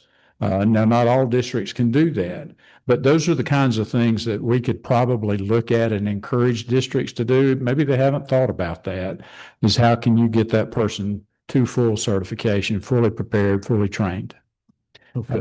We have TAP programs. We have all kinds of things that folks can look at. I'm sure you probably need to go back and look at some studies, but is there a correlation in those systems of diminished student performance? We haven't really dove into that. And I think that's kind of the data that would be interesting. And I think our data committee that could be one of the benchmarks that we wanted to look at. And I don't know that we can do it one-to-one, but it may not be causal, but it could be correlational. And I think that would be a good way to look at that. And we can talk to them about that. Yeah. And I think lastly here, at least 12,000 educators are at his number located in certain regions of Georgia or spread across districts in a similar manner. They're really all across the state. We have some big districts that have big needs. We have some small districts, number wise, they may not percentage wise, though it's as big. It's all over the state of Georgia. I know I can speak from my last position. You know, there was a time when I had an assistant principal job. I had 123 applicants for that job. I remember it because it was so many, but that's not the case anymore. In fact, it's the numbers have dropped significantly. In some cases, we're just out desperately beating on the door and robbing Peter to pay Paul in some cases. And some districts can do that better than other districts. Okay, great. Drive safe, Representative Wade. Good question. Appreciate it, Representative Wade. Yes. Number 5. I believe that's you, Representative Ballard. Thank you, Mr. Chairman. Thank you, Dr. Barrow, for this thoughtful report. Y'all, I can tell y'all put a great deal of work into this. One thing that I feel like I would be remiss if I didn't point out in a robust discussion of recruitment and retention is discipline. Because that is what I hear from my teacher friends, from teachers in my district, of why they leave the classroom and why they are telling young people not to enter the classroom is the discipline. You know, I don't know. I think no teacher's going to turn down more money for sure. But, you know, how much are we going to pay teachers to keep getting hit and kicked and spit on and attacked? I mean, and I think that if we're really going to have a robust discussion about recruitment and retention, we are going to have to include that topic. Ma'am, I don't disagree. I agree 100%. I'm not passing the buck, but I'm just going to, the issue is in times past, when kids come to school and they come from a good home and they've been taught discipline and how to be respectful and those kinds of things, those seem to be much easier to handle. What we're having today is that we're having a lot of kids that come to us that are not prepared for an organized setting. And the challenge that we have, I know we have programs with the DOE, they have multi-system series of support, MTSS. What we're having to do before we can actually get to the content is we're having to teach kids how to behave. And that is hard work sometimes for some of our children and some of our communities. I think that those that have gotten their arms around that, also with the attendance issue, I know that's a big thing that people are talking about as well. We can't teach them if they're not at school. We've got to be able to communicate with our parents and connect with them, not as an adversarial role and saying, you know, you're a bad parent, but this is where we've got to partner, because if you really want what's good for your child, we've got to work together. And that's, there's no real quick fixes on that one. But it's going to take work, and it's going to take partnerships. You know, we have programs like PBIS and all, you know, a lot of different things that people can do. And each district, you know, they look at where they are and how things are going with them. And we need to provide support for those districts when they have those high discipline needs. Okay. I wish there was a better, you know, if I had that, you and I could both retire and live well if we had the answer to that one. Let's go to number 3. Thank you, Mr. Chairman. I'd love to know how Representative Wade texted all those questions while he was driving, but that's for another day. Hey now. We better not talk about that. So this issue is near and dear to my heart. I have a college freshman who is in the College of Education and studying to be a teacher, and I want to recruit and retain him here in Georgia. My seatmate touched on one of the 2 questions I was going to ask you about, and one we talked about just earlier this week is And to my seatmate's point, I'm proud of the work we've done to increase teacher pay. Teachers are woefully underpaid for what they do for our children. But money's not always the answer. What's another, and classroom environment is certainly one. We've helped improve some of that by trying to take cell phones out. Yes. Pat myself on the back there, shameless plug. Kudos to Representative Hilton. Yeah, right. What else can we do to improve the classroom environment? And then the second question is, you have a slide on teacher pensions Yes. and the defined benefit plan. The defined benefit plan, you have to vest over 10 years. Yes. Most kids in their 20s nowadays have 3 or 4 jobs by the time 10 years is up. Can you touch on the efficacy of, and this may be on both of our pay grades, but would a defined contribution plan, more of a 401k style, be more attractive to attracting and retaining teachers in the state than the current plan? Let me tell you what we've done, at least in having some initial conversations, and our colleague, Dr. Branch with TRS has been engaged in these. One of the things that Senator Hickman also talked about this earlier. If I'm a brand new beginning teacher, I'm worried about what's coming home to me right now with pay. I've got to find out if I can pay my rent, buy my groceries, pay for my car payment, pay student loans, whatever the issues are. And that's a real challenge. I do think that there are some things that we as a system, and I'm talking about the state, TRS, local districts, can do to better educate young people as they are coming into the profession. One of the things that they've done for us, they've started having conversations with financial advisors, actuarial folks that have talked about, here's what you can look at doing. Here's how you can better manage your money, how you can save a little bit. And ultimately, the phrase I've heard a lot is that we can live rich or retire wealthy. And, that's some conversation. I'll just use myself as an example. I really didn't do well with investing money until probably about 15 years into the profession. I knew they probably had shared some ideas on how to do that. But once I found out and learned more, because I knew that horizon was getting closer, I became more adept at doing those kinds of things. I think we have to have that conversation earlier with our beginning teachers. And that's not fixing it, but I think it's giving them a little more information, and I think that will help. What's the average tenure of a teacher? Right now, retirement is folks are retiring about 25.5 years, and not going the full boat to 30. And unfortunately, they're really mastering their craft in that last decade, and they're leaving a lot on the table when they leave that early. There are other things I think that we can do. One of the suggestions is, some type of tax break for beginning teachers. It's in the proposal.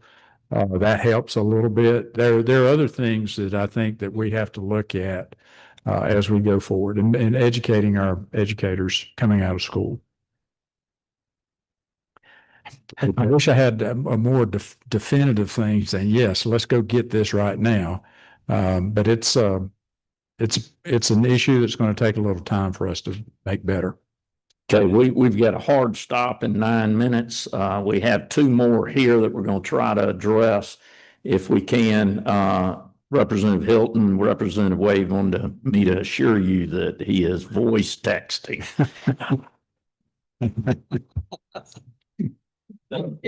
Representative Adina, I believe you're online. If you will unmute, we will allow you to ask your question.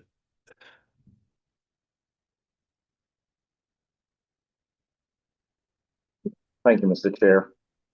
I just want to go back to the question of certifying paraprofessionals who are teaching. And I know we talked about, it was mentioned that it should be looked at on a case-by-case basis. And I feel that could be subjective, and I do understand that the schools can make that judgment. But I think considering if the teachers have taught in the system, if there's a way to also, I guess, make it more, give them some more options. So if they've taught in the school system for a certain number of years, wouldn't that be a good way to also add that requirement to that requirement? I can share this with you. The Professional Standards Commission, and that's our role through certification. We try to be, and truthfully, I can say this, not just because I've gotten there, I've only been there 11 months, but I think the PSC is probably more flexible today than it ever has been. But by the same token, we want to make sure that if we're offering a certification, that these people can meet minimum competencies. And that's really important so that kids get what they need as far as the professional that's in their room. I do think that there's some things that we can look at and have been looking at as far as providing additional training and support. You know, some of that is, we want to make sure it's quality training and support too. But there are ways that if they've gone through the TAP program, if they have a degree, we can shorten their time for certification pretty much. So there's things that it really, I don't want to give you an attorney's answer. It depends, but it depends on where we are with our individuals and what kind of exposure they've had, what kind of training they've had. But we can work with them individually, and we promise to do that if they get in touch with us. Okay, thank you. Thank you, Representative. Last question we've got flashing here, number 33, Representative Donatucci. Yes, thank you so much for this. I love everything I'm looking at, but I have a question for you. We do have an educator in the family. So just having conversations with her, I love the salary. Salaries are always important, but when you have a good leader, it's really hard for those teachers to lead. They may have a bad day, but that leader is going to get them through. So my question with that is, what, and it might be too much in the weeds, but what is the thought process for that? Because they don't just need a packet to teach them to be a good leader. How would that be done? That's actually part of our recommendation. And there are mental health and supporting and coaching is a big part of it. It takes training. And we have, one of the things that we have in place is that profile of a leader that's built into that. So we can now take all of these agencies that are working to support teachers in the classroom and align that training so that it's better, more productive. We've got to think about it consciously. I know principals, assistant principals, superintendent, all the leadership, they're always busy. Don't get me wrong. I understand that. But those that will take the time, the people that are in this room will verify, those that take the time and build relationships with their teachers and say, let me hear what's wrong. Talk with me about your concerns. How can I help you? How can I better support you? Giving teachers a voice. I'm going to tell you now, that's huge. And sometimes I don't know that our leaders know to do that or take the time to do that. But that's something I think we've got to begin to have more conversations about. That's part of the reason for that training. Thank you. I was just thinking, if you and I were in the first grade, you would definitely get an E for exceeded expectations. So pretty cool. Well, thank y'all. And let's give all a hand round of applause.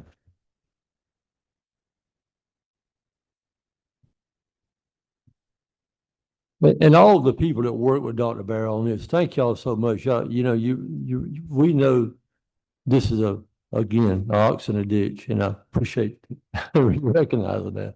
But thank you so much for that. A quick announcement, at 1 o'clock, we're very close to, we will have another meeting in here, and it will be the research directors giving us a report on literacy coaches, growing readers, and Department of Education. Very, very timely for what we're doing today. So y'all please come back and join us. Legislators, we have lunch for y'all in the mezzanine. It's already over there waiting on us. So y'all have a great day, and thank y'all for being here. Dr. Bear, again, thank you so much. Thank you. Bye-bye. See you at 1. Yeah. Yeah, see you at 1. Cool.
Hey, man, I enjoy it. Thank you so much. Same here. Good job this morning. All right, let's see if we can call this joint meeting to order here and kick off. Visitors, thank you for coming in the room twice now in many cases and being with us on this. What I'll tell you is priority number one with this literacy is trying to continue to provide the support from up here at the Capitol, as well as to get the report of what is going on in the state. I want to start by recognizing we have the Speaker of the House with us here, members. Mr. Speaker, thank you for being here with us and coming in here. I think many of you know the effort that Miss Dale Burns does for literacy in this state, and education as a whole is unmatched by anybody. And I personally get to see that. I think, Senator, you do too. And so we're proud. And Mr. Speaker, I'm sure you do too. And I wouldn't doubt she'll be in here with us at some point too. House members, thank you for coming back. I know we have a few that are online too. Senators, thank you for coming back this afternoon for this important topic. We are going to begin. We have our RESA directors in the room. I think we have a couple of spokespeople over there. I'm going to ask you if you would, Richard, you or Shanna, to introduce all of the RESA directors. I know the RESA directors, but it doesn't necessarily mean the committee members in this joint committee do. So would like you to point that out. And do you want to say something, Mr. Chairman, as we're beginning here? Well, thank you again. This is such a collaborative effort between the House and the Senate, and we continue. Mr. Speaker, I said this morning, we started out last year with a joint committee meeting, and it happened to be on school safety stuff, and look what happened with that. It just went on for the school safety bill, and hopefully this morning, what we learned so much, and Dr. Barrow brought to the table, and we expand on it, hopefully we can take this teacher shortage and all, and start reducing that shortage, and not only put teachers in the classroom, but put quality teachers in the classroom. And as we do that, we'll increase our literacy rates and we'll decrease the dependency on our government. So thank you. Thank y'all. Great. Let me point out a couple others. Miss Dale Burns just came in the room. Miss Burns, thank you for attending with us too. We were bragging on you a minute ago, by the way. So I see there is Stacy Lutz. You're in the room, and thank you for being here. We were on a call this morning with the Literacy Council, so thank you for your efforts. I see state board members and folks like that in the room. Superintendent Woods, thank you for being back. I believe we're going to have you, when it gets up in time and Amy's coming up here, allow you to say a few words up here shortly. But I think that's enough introductions for this point in time. Richard, do you want to go first at the introductions? And we'll cut your podium on and turn it over to you for those introductions. Then I'll line you up after that, Richard, on your presentation. Okay. First of all, Chairman Irwin, Chairman Hickman, members of the committee, thank y'all for allowing us to come and speak with you today. This is an effort that is near and dear to all of us, trying to help our students across Georgia and be ready to increase our test scores, increase our not only test scores, which is typically the measure that we do this by, but we want our kids reading, and that's way more important than anything we can do on a test. So I want to thank you. I will begin by introducing our RESA directors that are here with you. First, Dr. Shana Downs is here. Dr. Downs is with West Georgia RESA. We also have Ms. Debbie Alexander, Dr. Debbie Alexander from CSRA RESA, Dr. Leanne Putnam from Metro RESA, Dr. Laurie Allison from Northeast Georgia, Dr. Julie Alligood, who is from Middle Georgia RESA, Dr. Brian Otot, who is in Northwest, Dr. Brent Tilley, who is at Okefenokee, Dr. Steve Miletto, who's at North Georgia. We also have, is that all my recent directors we've got? We also have our two lead coaches with the Let's Read Georgia program that are here, Miss Michelle Palmer and Miss Mandy Butler, and you're going to hear from them here very shortly. So Just getting the program set up there for you. we don't have Richard, if you would, I know you've presented the handout we're going to put up there, let you kind of take off with that, but start out with me on kind of the state of literacy within Reese's. Yes, sir. One of the things that we have been most engaged with, obviously, is the coaching network. Together with the 3 coaching systems across the state, with the Department of Education, CSI program, the Growing Readers program, and the Let's Read Georgia program. We're implementing about 240 coaches across the state, working in the models, one being a teacher-facing model that works with a cohort of teachers over a 2-year period. Obviously, the CSI coaches are working embedded into individual schools in our CSI schools across the state, which are our most needy schools. And then the Let's Read Georgia coaches are implemented by district, and then within the district, put into individual schools that are either, if it's a small school that has a single district or single elementary school, that's where they're working. If it's in a larger district, they're working in some cases with individual schools that have been designated through work between the coaches and the district, or they're working with the coaching network structure that they already have in place. So that's how we've come about putting that together, implementing those coaches out into the field each day. Well, thank you. That, I'm very excited to hear this information today, as you've seen both chambers and the governor has truly backed your efforts. And we're very intrigued on what is taking place and happening out there. And you're the eyes in the field for us. So we'll turn it over to you then, Richard, and let you continue on with your program. At the heart of what we're trying to do is to increase the student achievement of our students across the state in the area of literacy, in reading, having them reading on grade level, working most directly in the K to 3 schools across the state. What we're trying to do is, no matter where they live, no matter what zip code they're representing, that they have access to high quality instruction, high quality coaching, that they can come and walk side by side with them. The work is grounded in data. We meet with the districts. We craft a plan around what they're working on, what the priorities of the state literacy plan is, what the priorities of the district are, and what their needs are based on their data, how our coaches can then be implemented to do.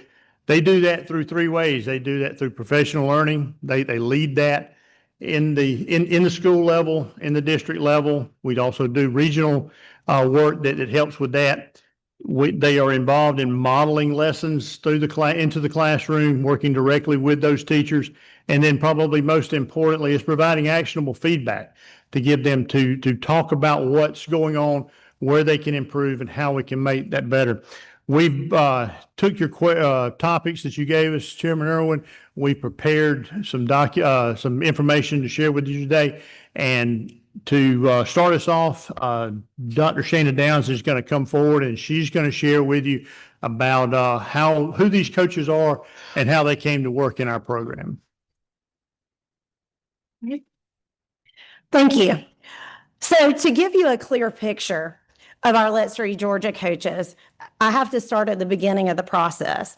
Georgia has 16 regional education service agencies, or RESAs, and we all serve very different geographic areas, different combinations of school districts, different communities. Because of that, our needs, priorities, and district requests can sometimes vary. And each RESA is governed by a board of control made up of the superintendents in that region. So that variation is one of the things that sometimes people say, oh, all RESAs are not the same. Well, we're not. because we serve our regions very uniquely and their demands on a regular basis.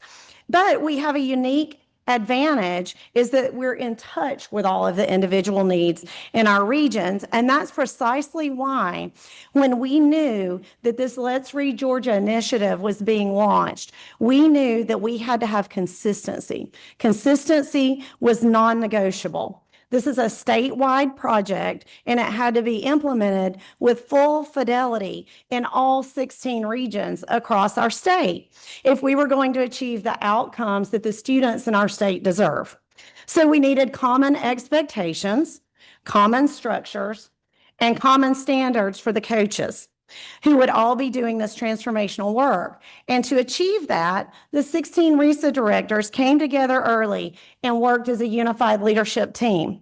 We created a shared job description and a statewide job posting so that every candidate that thought of applying saw the same expectations and the same message, no matter which region they applied to. One of our top priorities was hiring highly qualified educators with deep expertise in literacy, instruction, coaching, and very importantly, systems level improvement. Because of this work is about changing adult practice, not just changing classroom practice. We needed people who not only understood the science of reading, but leadership, implementation, and the process for continuous improvement.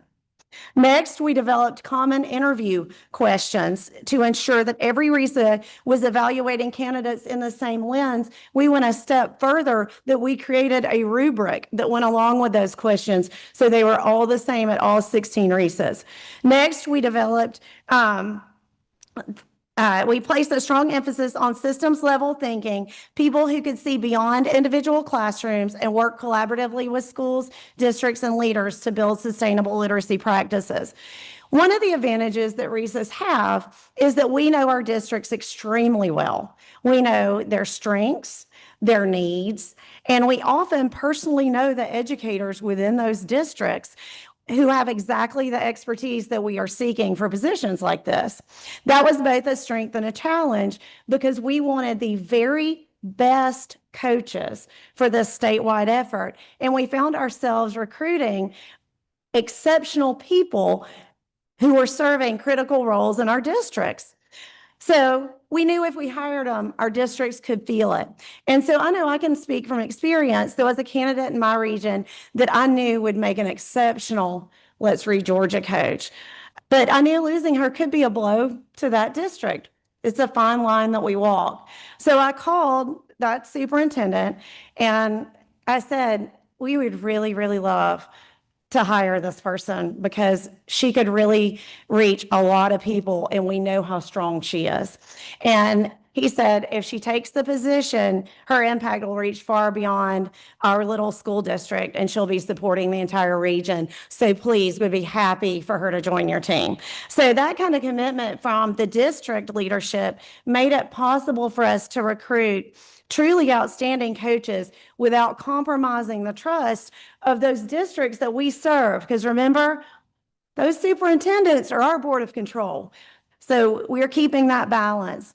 In total, I think at this point, we're up to 122 coaches across the state. And the strength of this team is remarkable. Many are former literacy coaches, principals, assistant principals, district curriculum leaders, and instructional specialists with proven records of improving reading outcomes for students. Their backgrounds are diverse, but their experience is deep and aligned with the science of reading. So if we take a look at just some basic demographics of our Let's Read Georgia coaches, over 70% have an EDS or higher, meaning a specialist degree or a doctorate. More than 80% have over 20 years experience in elementary education. 90% specifically taught in pre-K-5 classrooms. Nearly 80% have Georgia Professional Standards Commission approved reading and dyslexia endorsements. 50% already hold Georgia Professional Standards Commission approved coaching or teacher support endorsement, and even more are currently active actively enrolled in that program. Our coaches represent a wide variety of educational backgrounds, and because of their unique regional knowledge, we've been able to hire coaches already familiar with the dynamics of the schools in our regions, giving us a very, very strong statewide perspective. This group brings not only knowledge, but lived experience, credibility with practitioners, and a deep commitment for improving literacy outcomes for every child in Georgia.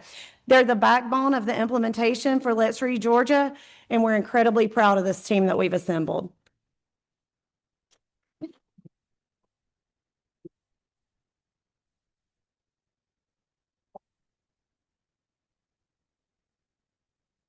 Next, Dr. Lori Allison and Dr. Brian Otot will come and talk about how we determine the work that's going to go on in these districts and how we work with our districts to make sure that that is meeting the needs, not only of the state literacy plan, but also the needs of the local context.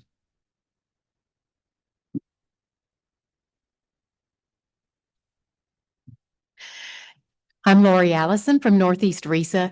Thank you to members of the committee and chairman for having us here today. We're so thankful for your support and the impact that's making for Let's Read Georgia and for all of our districts. I wanted to share with you today some specific examples of how the work is impacting our districts in a different way and the kind of impact that's making. So an example I could share with you is that as we learned about the opportunity to add coaches in our region, we worked very closely with the superintendents, the directors of teaching and learning, assistant superintendents in each of our districts. We had individual meetings at the district level with every district that we serve. And we had the opportunity to review data, have conversations about concerns and needs, went to the schools with them, walked through classrooms, and sat down together to create a plan of how we would serve each district. It looks very different in each district, but I'm pleased to tell you that in the Northeast region, we're serving and impacting every school in our region, looking very differently. In particular, one of our highest performing districts, who's not always asked RESA for help, has us serving in every single school, helping them move the needle to support literacy for their students. They did not have any instructional coaches in their district at all, and it's been a huge blessing to their district, helping to change teacher practice and move students in the process of their reading development. That's been an incredible opportunity for us to be in there at the ground level in every single classroom with coaching, with professional learning, with data analysis, and helping them with particularly looking at the diagnostic assessments that we're doing and helping to create a specific plan to serve each child in their district. Another example that I can share with you is that there's a district we're serving who has an instructional coach in every building. That superintendent and the leaders of the system have asked us to specifically pour into the instructional coaches. So we are doing professional learning for the coaches, we are modeling for them, and then we're going with them to schools and we're coaching the coaches as they work with teachers in their buildings.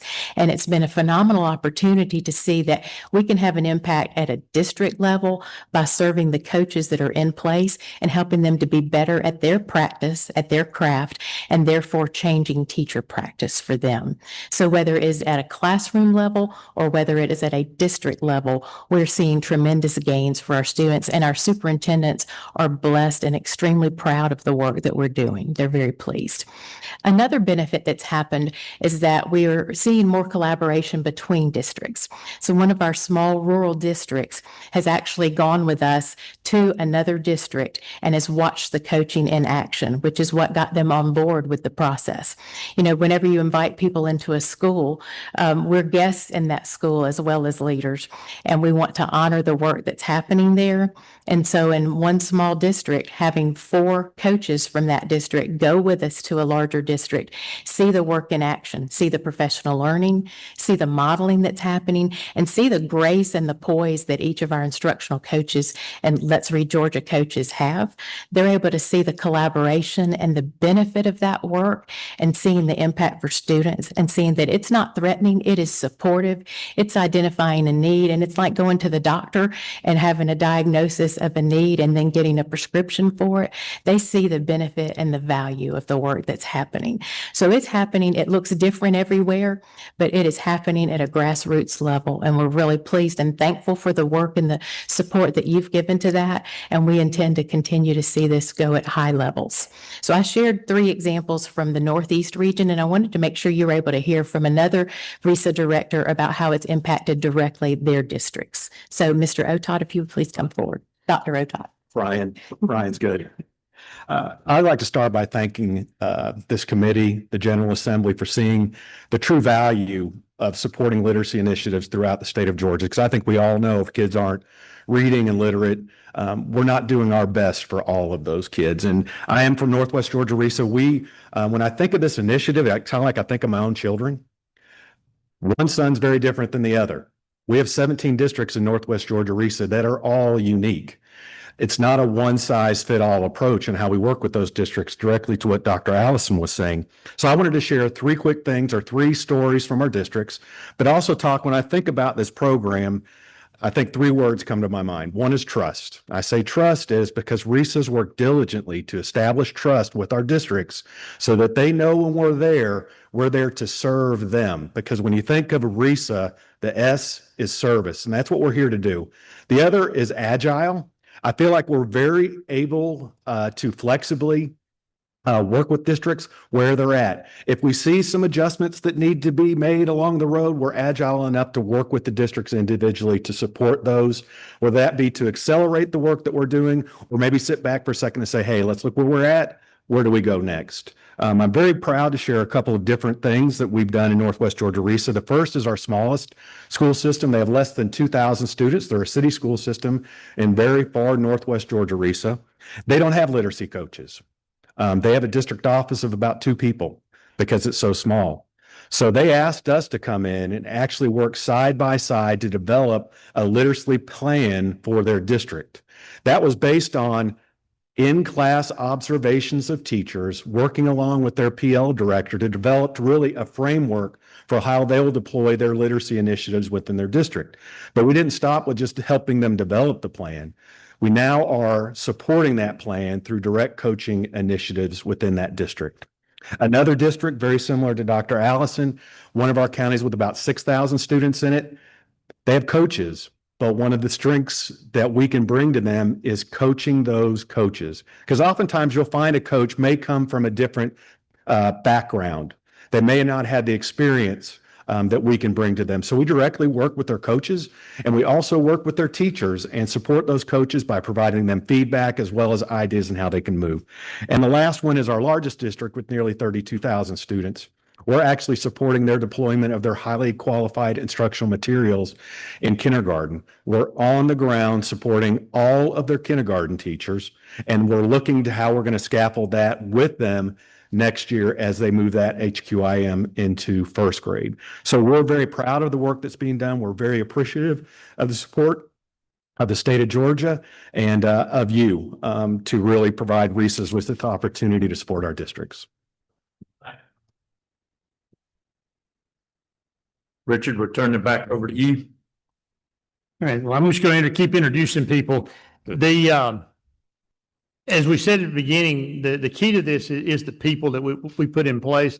They come to us with high levels of expertise, but what Dr. Alligood and her team are going to talk about next is what are we doing to further their knowledge, further their ability to go into these schools, go into these classrooms, and help the teachers who are boots on the ground be better at delivering that instruction. We've done a lot with developing our knowledge base. Now it's bridging to practice. How do we make sure that they're able to implement this? So, Dr. Alligood. Good afternoon, and thanks so much again for all of the confidence that you have put into the RISA Network. We have been so excited to be a part of this literacy work. It is very important to school people up in the right way. And we know, and we took that responsibility very seriously in the RISA Network. I want to echo a word that Dr. Downs said. Systematic was very important to us. We wanted equity across the entire state with the knowledge, skills, and dispositions that these coaches would have when they go into the different schools and system level and school level, right down to the classroom. That was very important to us. But you hear from me frequently. And so I decided to bring our lead coach and our assistant lead coach today with us so that you could hear a lot of how we build and equip these coaches. And so I'm going to turn it over to Mandy Butler, our assistant lead first, and she's going to share a little bit more information with you. Good, well, welcome.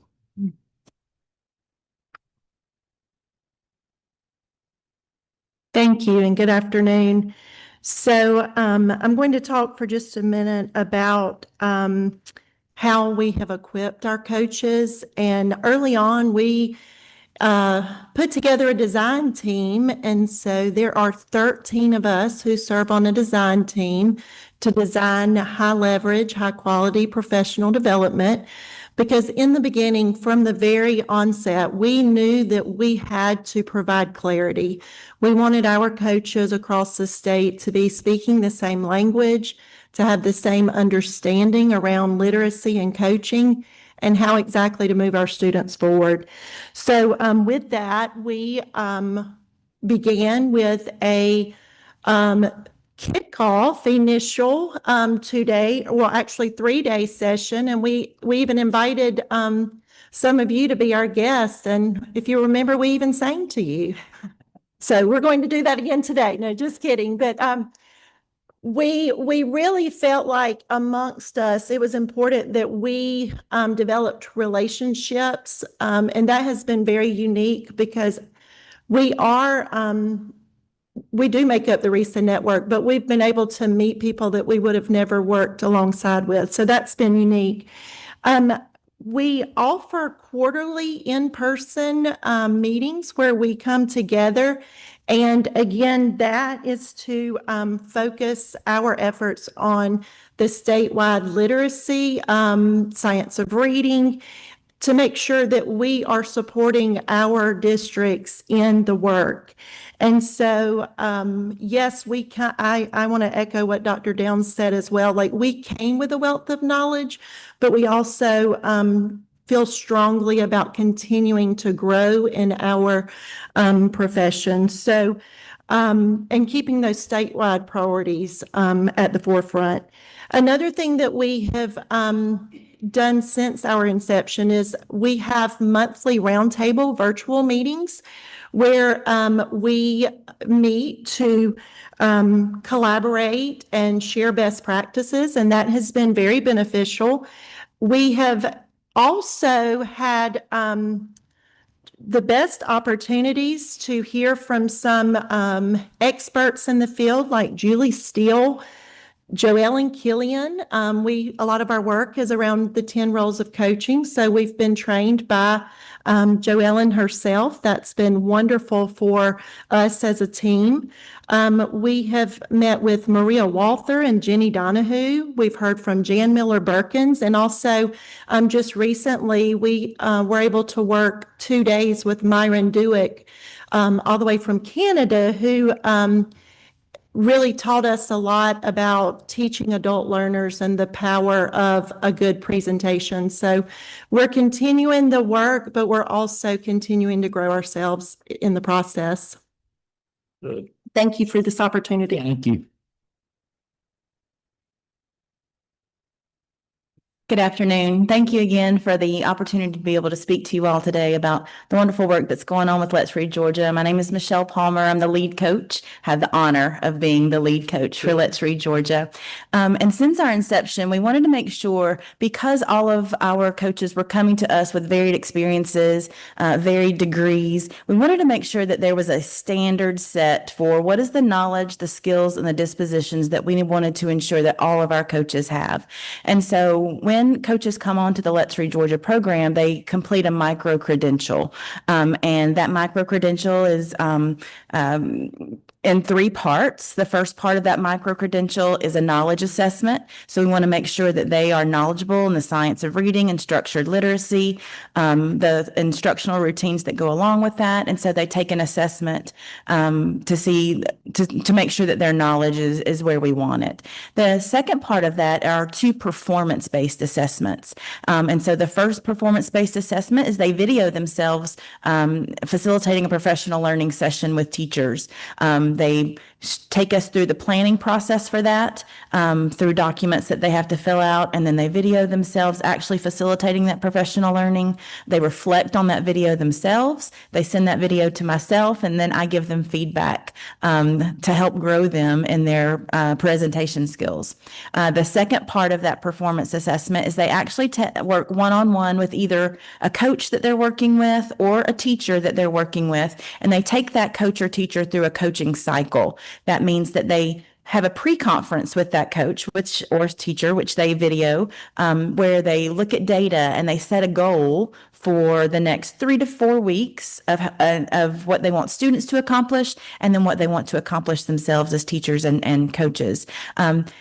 The next 3 or 4 weeks, that coach works individually with that coach or individually with that teacher, demonstrating lessons, co-teaching, co-planning, providing professional learning, giving feedback and observation.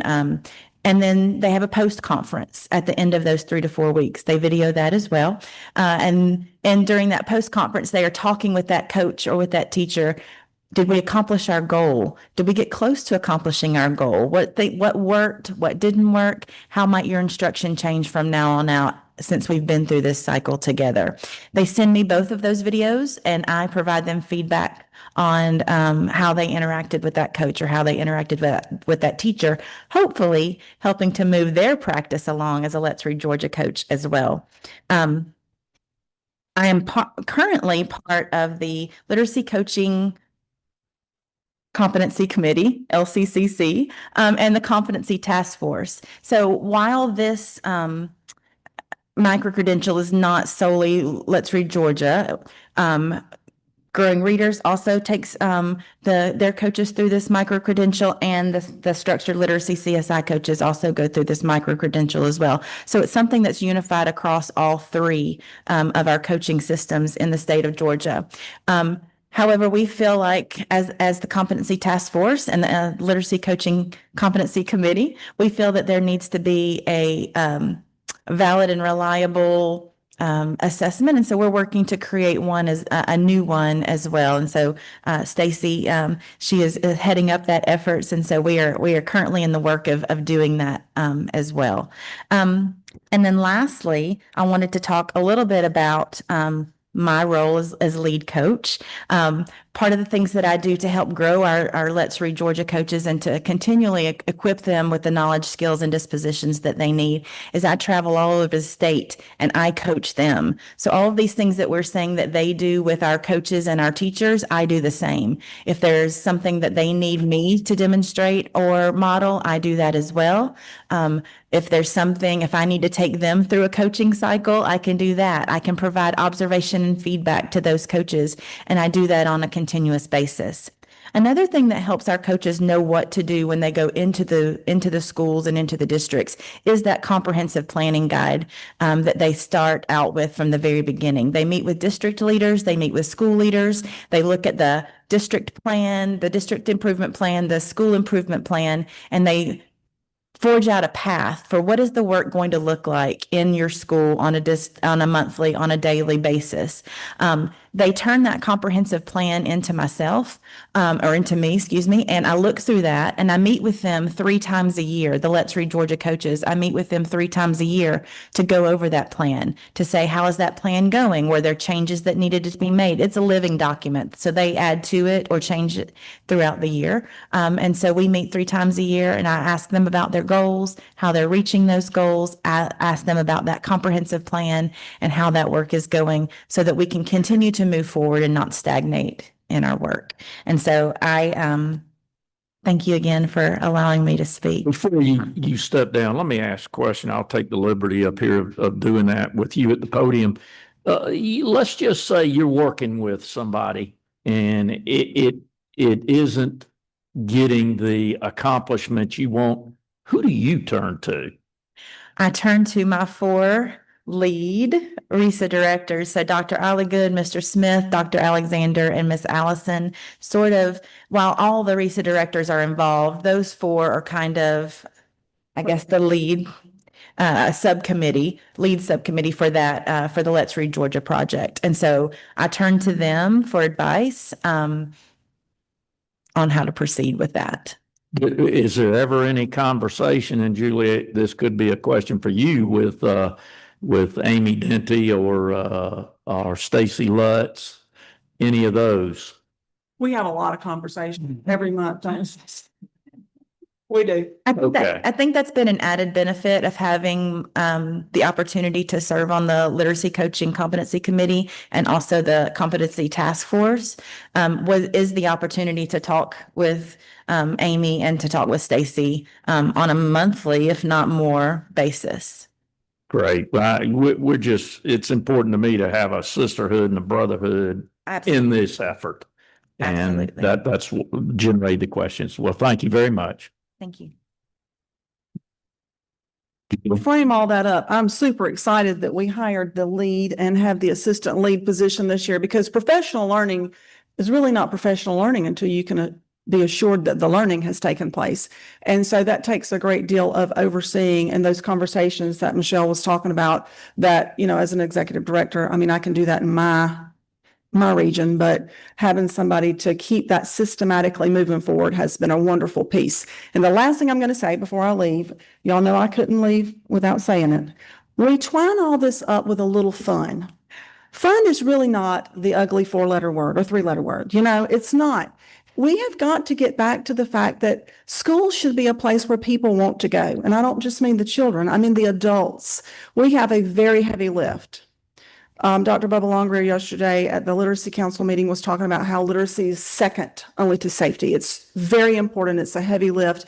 And that's caused some stress for everyone because everyone wants to do a good job.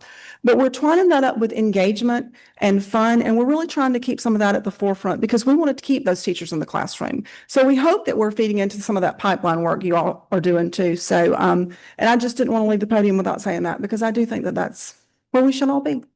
Great. Thank you. I'm glad you're not making me sing again. Julie? No promises.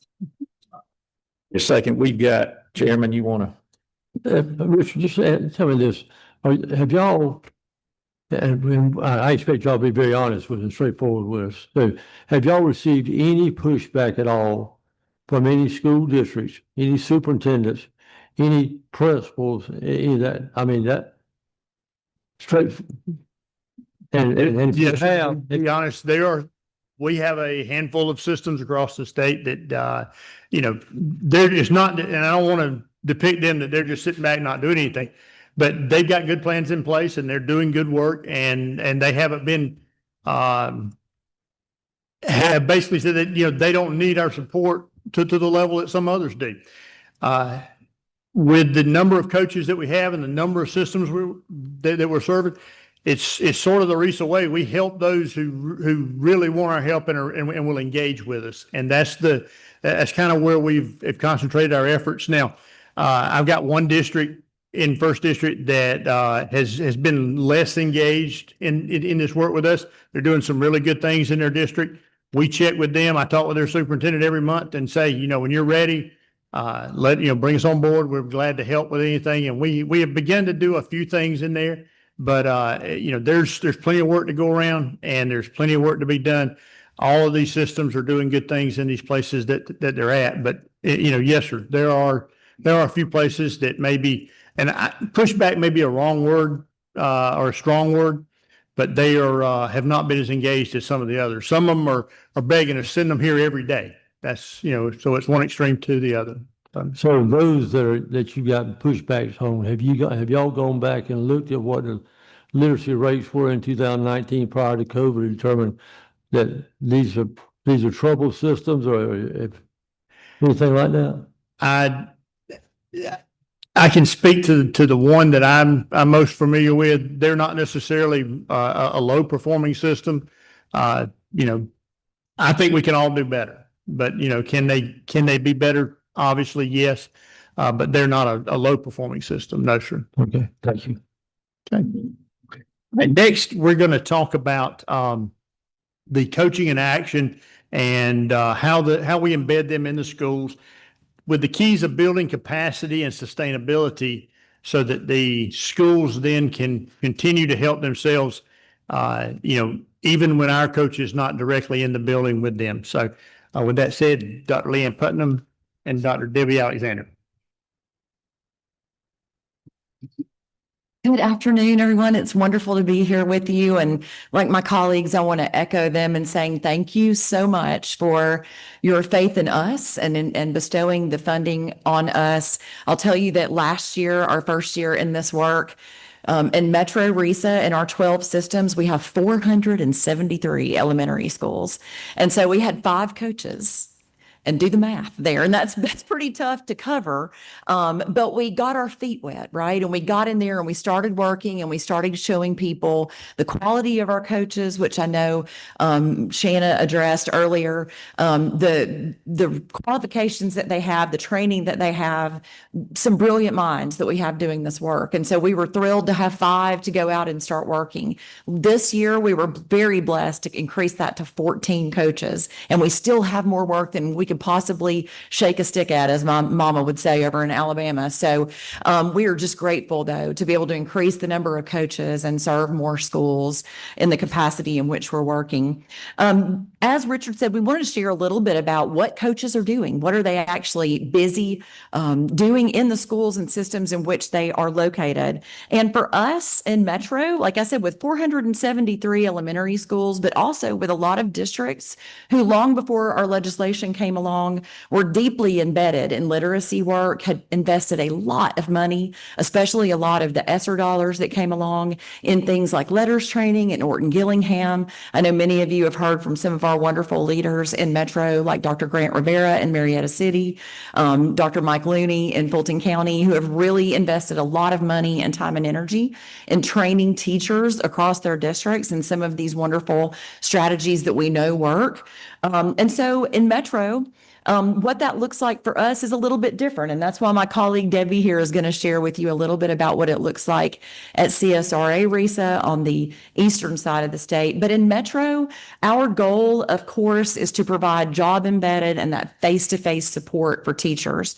It can look like anything from providing professional learning around the science of reading. It can look like providing professional learning for leaders in our schools and districts about what they should see in classrooms as they're doing literacy walks throughout the year. It can look a little bit like providing actionable feedback to teachers and coaches as we're working with them so that they can see what we're seeing. They can see the things that they're doing really well, because if there's anything that we need to be doing right now, it's praising teachers for the hard work that they have put in to all of this literacy legislation and the training and the things that they've been doing across our state. But it can look a little bit like telling them where they need to grow as well. And so that's where the beauty of coaching comes in.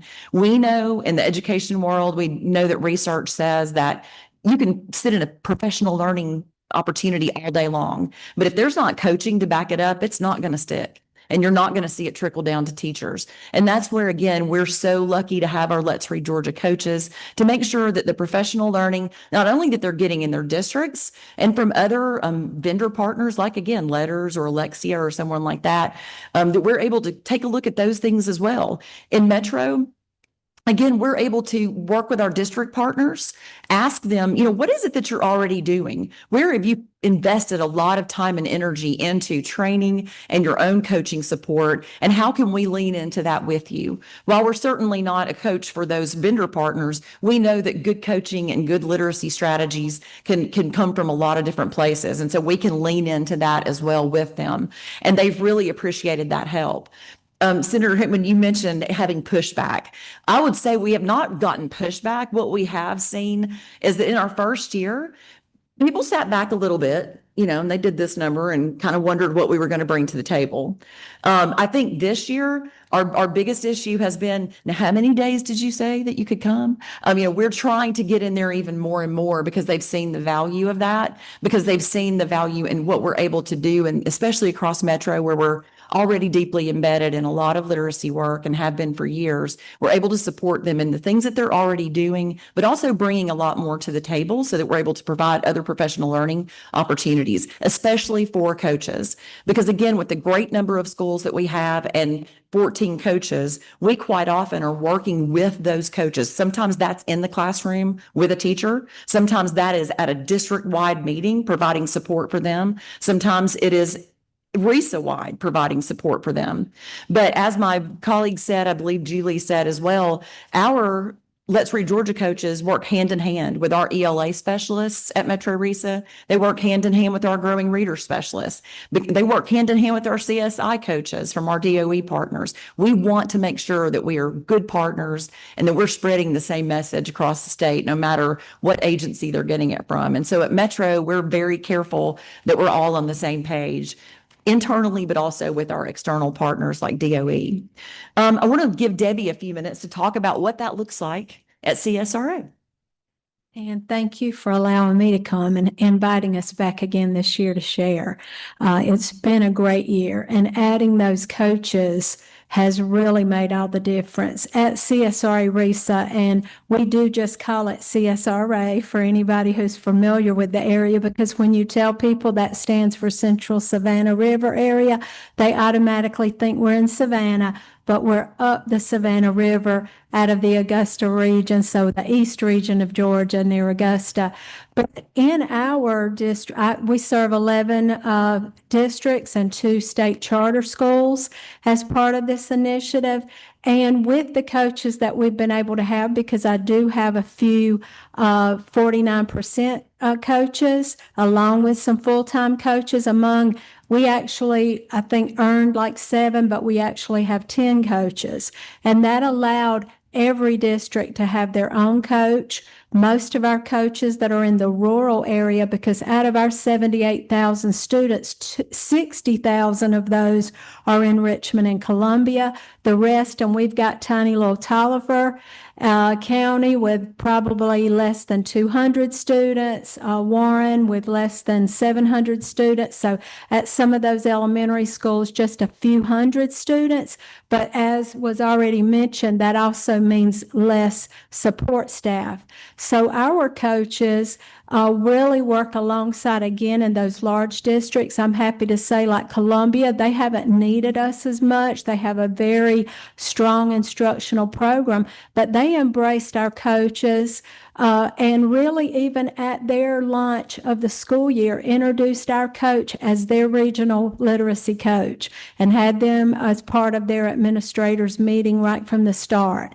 In other counties, Richmond, of course, we have the CSI coaches. We know outside of the metro, CSRA has probably the largest number of federally identified schools. So we do work very closely with Nick Philman in the CSI coaches. And thankfully this year, with the support of Growing Readers, more of our districts, including those rural ones, are able to access Growing Readers. That's a lot of people in the schools, and sometimes can be even overwhelming for a little district like Lincoln County, maybe, where they wanted to participate in Growing Readers and they have a literacy coach. And one of the conversations I've had recently with that superintendent was, well, how were these selected when these looking now at the action going on?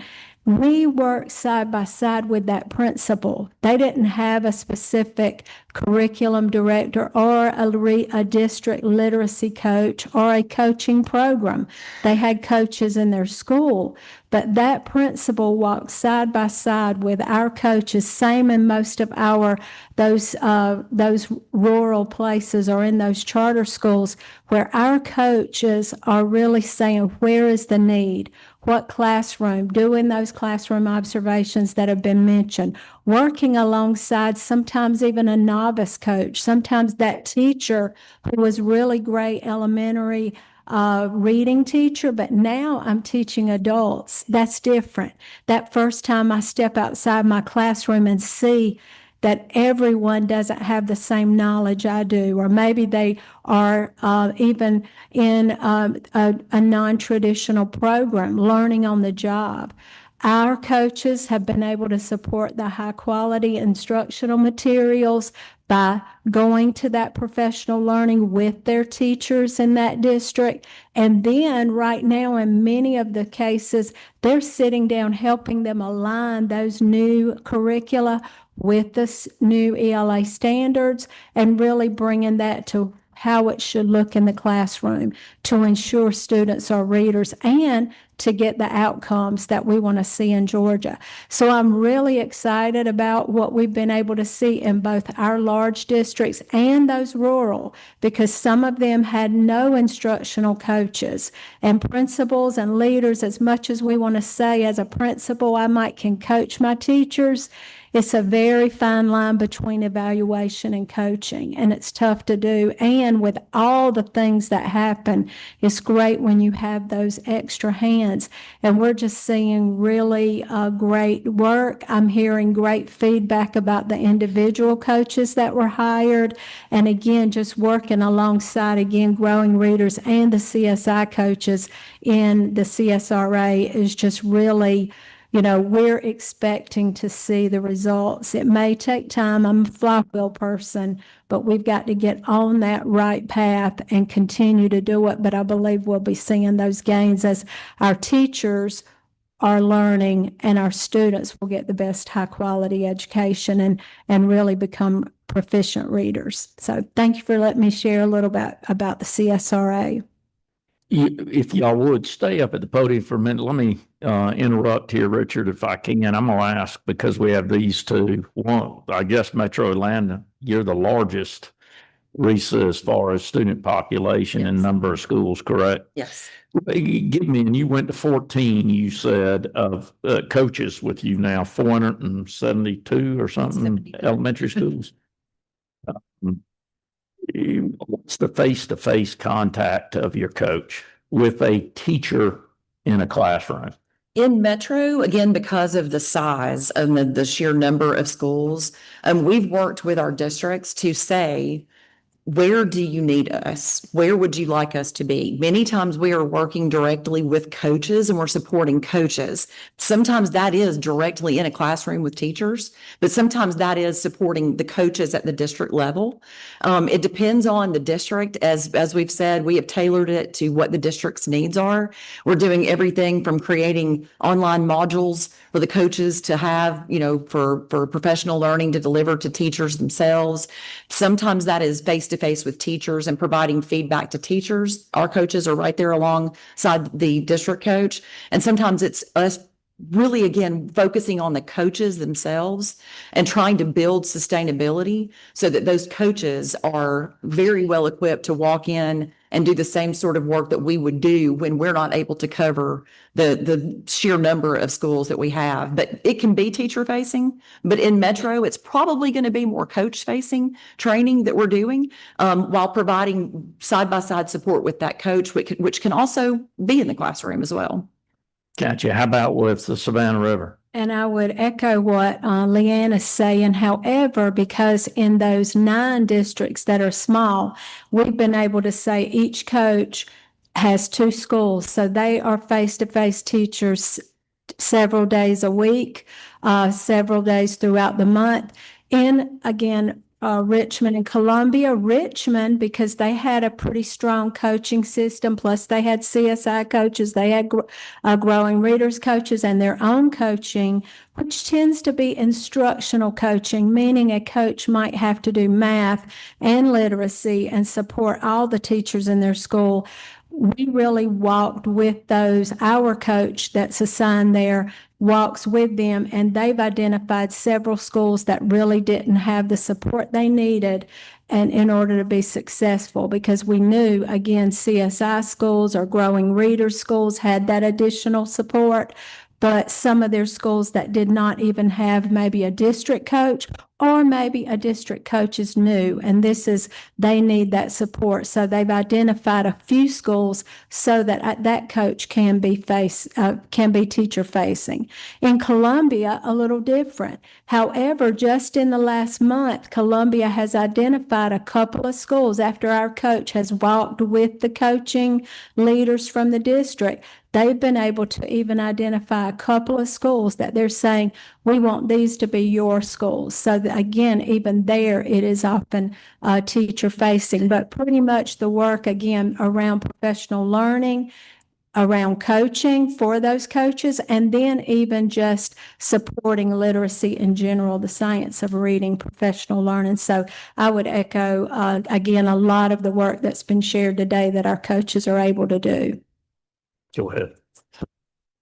I'm just having trouble getting my head around the fact the Metro has got, you said 400 schools? 473 elementary schools. We have a little over And 700 those schools. in our elementary service schools area. would have an average of how many classes that would need to coach and help with? Oh, goodness. I couldn't even tell you how So many you're classes. talking that about, would be. you're talking about a horrendous. It's a large number. Yeah. It is. So Yeah. Richard, take that and relate that to First District RISA as what we would have in First District RISA elementary schools versus the coaches. We're the second largest metro with the Ocean St. Grant. We've got 103 elementary schools, and 20 systems. And, so we've got 9 coaches there. They've got 14 in metro. I guess Savannah Chatham represents a large number of that. They've got, 40,000. Then I've got, Evans County and McIntosh who have 1,000 kids each. But I've got a number of systems that have only one element. So have we underestimated our number of coaches that we need? I mean, that sounds like a huge, and maybe I'm pretty naive on this, so please don't, I hope the group doesn't think that I know what I'm talking about, because I don't. But I do understand numbers. But that sounds like a horrendous number of classrooms per coach. There are a lot of classrooms per coach. However, again, in Metro, where we have got networks of coaches built into our districts, there is a lot more support than, let's say, in a region like Debbie's, where, again, as she mentioned, there was a district that didn't have any instructional coaches. And so we've got a large network in many of our districts of instructional coaches. And that's why a lot of our work has really been coach facing, is working with those coaches to build their capacity, and then working alongside them, sometimes in classrooms and sometimes teacher facing, and providing support for teachers as well. So the 400 schools that you're talking about, and I might have missed this point, some of those schools may be CSI schools also. That's correct. Some of those schools may be CSI schools, and they have a coach where we would not be included in those. We also would not be serving those growing reader schools that are participating. So it probably would look a little bit more like maybe 400 and, I don't know, 20, 30 schools that we would have as Let's Read Georgia coaches. Still a lot. So you think you would still have how many? Probably, I don't know how many CSIs there are in Metro elementary coaches. Do you know, Amy? Okay, 7. So it's still a large number. It's still well over 400. Wow. So, okay. Wow, thank you. But again, we're doing a great job working with the coaches in the districts that are already existing. I also want to mention that we are very lucky that we've been able to support our state charter schools as well. They've been a huge audience for us in Metro with the largest number of state charter schools.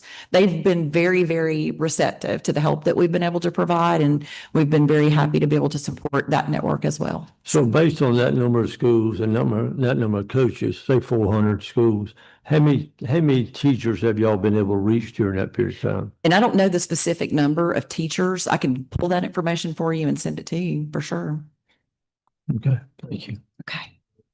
Senator Hickman, to your point, speaking from the example of Savannah Chatham, they have a district coordinator, they have a district coach, and they have a coach in all 34 of their elementary schools. So the work that we do with them is providing professional learning, is coming in when they have a coach that may be newer, that we can provide some support and coach that coach up and help them to get better at what they're doing. Or if there's a specific school or a specific classroom that they want us to go in, we would do that versus trying to cover every classroom in a particular. Please don't understand me. I'm not criticizing. I'm just trying to make a point that we do have enough to meet what we're trying to get done. That's my point. 1,330 something elementary schools. We can get one in every coach, a coach in every one of them. And those schools would average how many classes in each school, Richard? 13, probably 4, 5, 6. I mean, you're talking about horrendous numbers. Yeah. Gotcha. Let me, because I see other superintendents amongst your group of RISA directors. I always envisioned myself, and I think I proved it. I was a better superintendent in the school than I was in my office. And I would hope that the philosophy would be of these coaches, they're better in the schools than they are sitting behind their desk. And that's a little bit of the expectation I'll bring to y'all as we move forward there. So thank you. Great presentation, Richard. We'll turn it back over to you, and we're going to need to move quick. We're eating up your time is what we're doing up here. So I just want to make a couple of points. The same message between the three groups. We meet with the coordinating committee every month. And talk more often than that, where all three coaching groups are combining their talents, led by Ms. Lutz and her group at GOSA. And then the other part that we're engaged in is the leadership piece, and it's working with our principals. Pioneer RISA is piloting a group, a project this year to work directly with principals. All of us have either an APEL or a New Leaders Academy, and we're making sure that we're working with literacy in that. Literacy is a standing agenda item on my board of control every month. So we'll kind of turn it over to y'all and any questions that you may have. First of all, I hit most of my questions. Let me look at I'd like to, in the future, not today, have a conversation about the needs assessment in the development of that as you're going in. I think it's good to know how you do that and how you use that needs assessment.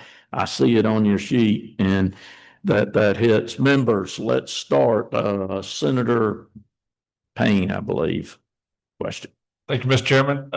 My question was, someone mentioned involvement with state charter schools. I was just curious at how is the participation with local charter schools?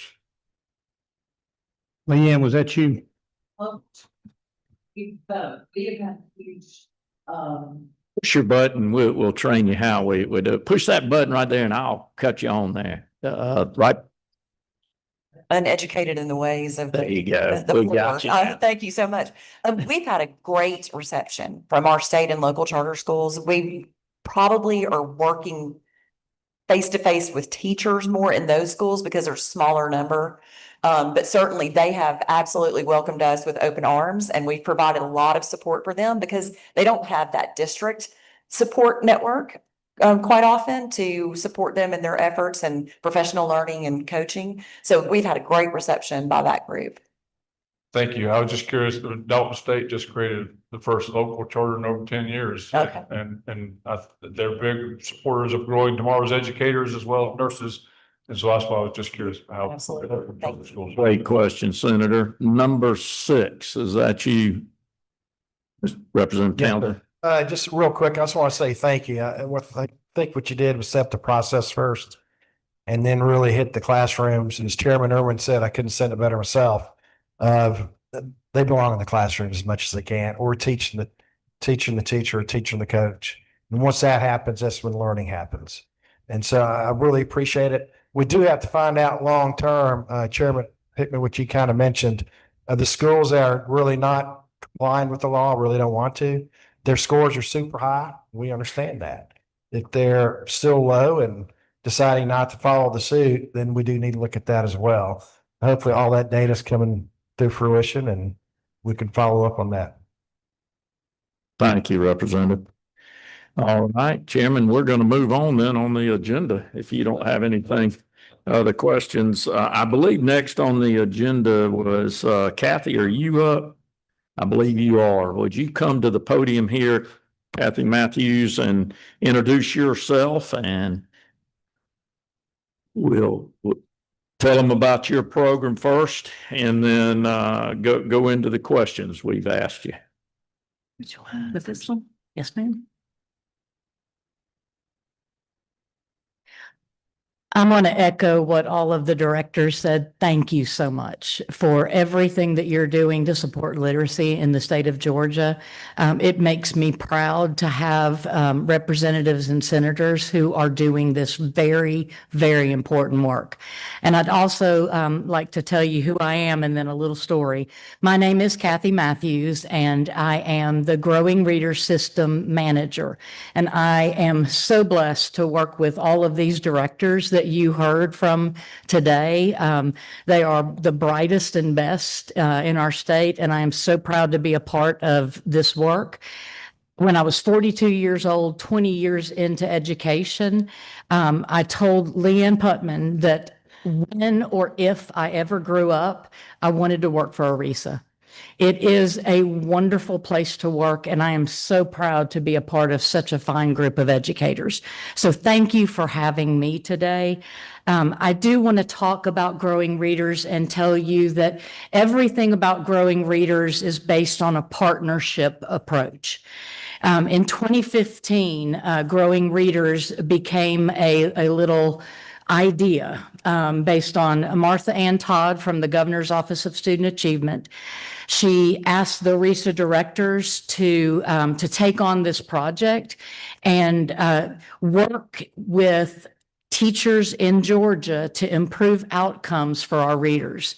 And at that time, this group of directors, some additional directors, were able to come together to say what we want, and I use the word that one of the directors used, is a grassroots approach to supporting literacy in Georgia. We have got very, very fine educators at our ERISAs. Let's put their minds together and let's work to help translate research into practice, because I think that's the hardest thing for teachers right now is we've got all of this research, all of these expectations, all of the laws. Well, they need help taking all of that information and putting it into classroom practice so that it transfers to our students. And so we are grateful to the Governor's Office of Student Achievement and the Department of Education, because without their strong partnership with the ERISA network, Growing Readers would never have been possible. We also have thought partners with the Rollins Center, and they have provided so much support as we have learned more about the science of reading and grown our own project. We also are partners with Lexia, who administers letters training across the state, across the nation. And they have also been thought partners, providing us research when we need research so that we can drive the development of this work based on the science and research. And we have always been a part of the Get Georgia Reading campaign. We're a part of that professional learning. As you said, it is so important for us to get to the teacher level and to help them change practice in the classroom. And so being a part of that professional learning work has been a great challenge, and we have been very excited about the work we've been able to do. Most importantly, we partner with teachers, administrators, district leaders, and coaches to support the work around literacy. We believe that it is not that we are coming in and telling people what to do. We believe that it's our job to build on the strengths that are within that district and within those classrooms and support them with becoming better at what they're doing and more aligned with what the research says is good for students. So I wanted to share that we have launched what we call Growing Readers 2.0 this year. We did this very intentionally because Growing Readers 11 years ago, that little bitty idea that we all worked on for so long, it has changed so much since 2015. As the science has evolved, so has Growing Readers. And so we wanted to signify that Growing Readers is now, it evolves with the science. We have also evolved with our data. We have a comprehensive evaluation for our work, and we use that evaluation data to revise and refine the work that we do with teachers in classrooms so that we are making sure that what our work is focused on is impacting teaching and learning. So that's what the 2.0 signifies. For those who participated many, many years ago, we have changed greatly along with the evolving science. We have an organizational structure that I wanted you to be aware of. Again, this has been administered by Georgia's RISA network. And at the helm have been our executive directors. And I want you to know that as far as hiring goes, I'll echo that we also had a common job description for our growing readers coaching specialist. We also had expectations that were common for each person related to their experience. And these executive directors have hired amazing talent to serve in these roles. So a big thank you again to all of you for the wonderful people that you've added to this team. I am the system manager and a part of the design team. So along with the design team, I work to set clear expectations for those who are working within the system. I work to set clear expectations for what it is that we do with the teachers who we serve. And then we are in charge of developing, implementing, and evaluating the system so that we can make continuous changes to the system. And then the executive directors serve as the supervisors. We serve as the support system to those growing readers specialists. I wanted to tell you a little bit about our folks. Again, thank you to you for hiring such amazing people. All of our coaches who are working face-to-face with teachers have at least 11 years of experience. And so the amazing thing I think about our data is that 49%, almost half of our coaches have been in education for 30 plus years. So we've got educators who have retired and come back part-time. And there's so much value in that because then we're not having to borrow from our districts. We're actually using retired educators who have the talent and the experience to do the work. All of our 95% of our folks have a bachelor's and a master's degree. 57% pursued the specialist degree, and 4 out of our 43 have a doctorate. And so we have a group of specialists, coaching specialists, who truly believe in continuous growth and learning. As far as endorsements, 65% of our coaches are endorsed with our coaching or teacher support and coaching endorsement through the PSC. 45% of them are reading endorsed. We have 25, a quarter of our folks are also dyslexia endorsed. And then because we do have such a high population of ESOL students across our state, even 30% of our folks are ESOL endorsed. We've got 30% gifted endorsed. And in addition to those who have leadership through their specialist, we also have those who got the leadership add-on. So that makes 77% of our folks having either a specialist degree or a leadership add-on. So they are also very, very knowledgeable about leading this kind of work. We have, all of our folks have completed approved literacy training as required by the Georgia literacy and dyslexia law.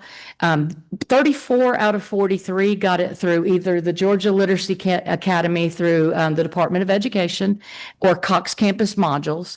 And then 15 of 43 have also completed the letters training. So they didn't just stop with what they had to do. They are the kind of people who want to go beyond that. We even have some of them who are certified to actually conduct letters training. And then 13 of 43 have both. So we've got a group of very highly qualified, highly trained growing readers coaching specialists in our group. This is our cohort by the numbers for this year. I wanted you to know about how many teachers that we serve.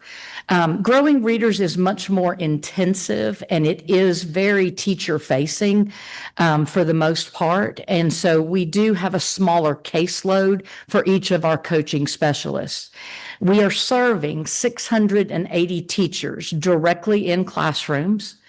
And then we also, alongside those teachers, we serve coaches as well. Because one of the concerns that we've always had about our coaches is that they don't get a lot of professional learning and support. And so it is essential that our coaches have the opportunity to get that kind of professional learning and support. So we serve 56 coaches in 79 schools across the state within 40 of our districts. And that equates to about 13,600 students for this 2-year cohort. So we are making a good impact across the state. Our growing reader specialists, if they are full-time employees, they serve a caseload of 24 teachers as well as coaches. It could be up to 3 coaches that they serve. And that caseload, we started in 2015 with 48 teachers and realized very quickly that the quality goes down the more teachers that you're trying to serve effectively. So in Growing Readers, we have a rollout and we do our learning in cycles. And so the cycles over the 2-year cohort, we have 4 cycles, and they kind of follow the school semesters. So the first cycle we are in right now with our brand new cohort, and it kicks off with offsite professional learning. This is when we pull teachers together from multiple schools, and we build knowledge, skills, and confidence for teaching reading. We try to make connections to the district and schools' high-quality instructional materials. We are helping them see the alignment of the work they're doing to Georgia's new ELA standards. And then we are taking that science and translating it into classroom practice. When teachers leave our professional learning session, they go straight back to their schools with expectations of what they need to do. It's very common expectations for what they need to do. And then our on-site coaching, where we go into classrooms side by side with teachers, supports implementation of those expectations. And so the coaching may include things like additional knowledge building. It will include modeling for teachers. It includes planning for lessons. It includes co-teaching lessons side by side with teachers. And then it also includes in the moment feedback to teachers through coaching strategies and moves to help the teacher implement successfully the first time. What we are trying to do is eliminate some of the misconceptions before they're practiced. So we actually whisper in and say, do this if they're implementing something that is not with fidelity. And that provides a lot of support to those teachers right there in the moment. So we engage in those cycles. In January, we will begin another offsite professional learning session. There will be expectations for those teachers to walk away and do things that they need to do in their classroom, and side by side teacher-facing coaching to help them do those things in their classrooms. And that happens 4 times over the course of the 2-year project. One thing that was important, and I'll echo what Let's Read Georgia said about consistency. Setting clear expectations for these coaches is critical. When you want to evaluate something to see if it's making an impact, it is important that you are implementing the same thing. Because if we had everybody doing different things, we couldn't pinpoint what's working. And so we have service actions over the course of the 2 years that every single Growing Readers coaching specialist engages in over the 2-year project. They have two-day offsite professional learning sessions each year. So their teachers are pulled together for offsite learning, and then they go straight back to their schools, and all teachers receive 4 3-contact coaching rounds each year to support implementation, which ends up being about 12 targeted coaching interactions with teachers. In addition, we have found that as they are implementing these new practices, there is a need for differentiated support, just like there is with our students. And so as we gather data about our teachers, we also design and implement 48 differentiated teacher-facing coaching contacts that are not common, but they are directly aligned to what the teacher needs. We also do network meetings for our coaches because, as I said, it is so important that we are building capacity of our coaches alongside the work we're doing with our teachers, because those coaches need to be able to sustain the work after we're gone. And so we provide these network meetings to build coach content knowledge around the science of reading, and then also coaching moves that they can engage in when they are working directly with coaches. We found very early on that without administrators on board, this work would not be implemented successfully in schools. And so we engage our school-based administrators in 2 leadership sessions that are a half day each. And what we do with them is we share the expectations we have for teachers, and we give them strategies and tools to support implementation in their building. And then we include 2 learning walks with their district and school leaders to help them as they go into classrooms admire the change in teacher practice, because we want to see the work that is happening with our teachers. We want to ensure that we're celebrating that, and then that we're building on those strengths to determine what are we going to do at the school level next to continue this work with our kids. And then we also hold data meetings with our teachers and coaches during the cohort. We hold 6, 3 each year.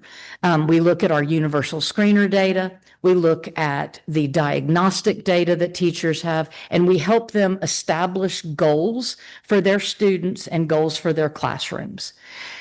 Finally, we do 5 implementation observations. And I know normally observations are done to assess the teachers, but we do these observations to assess our coaching, because we want to ensure that our coaching is leading to teacher change, because our teachers are a direct reflection of our practice and our coaching work. And so those observations help us determine those next steps for differentiated coaching support that we'll be doing in those 48 differentiated teacher-facing contacts each year.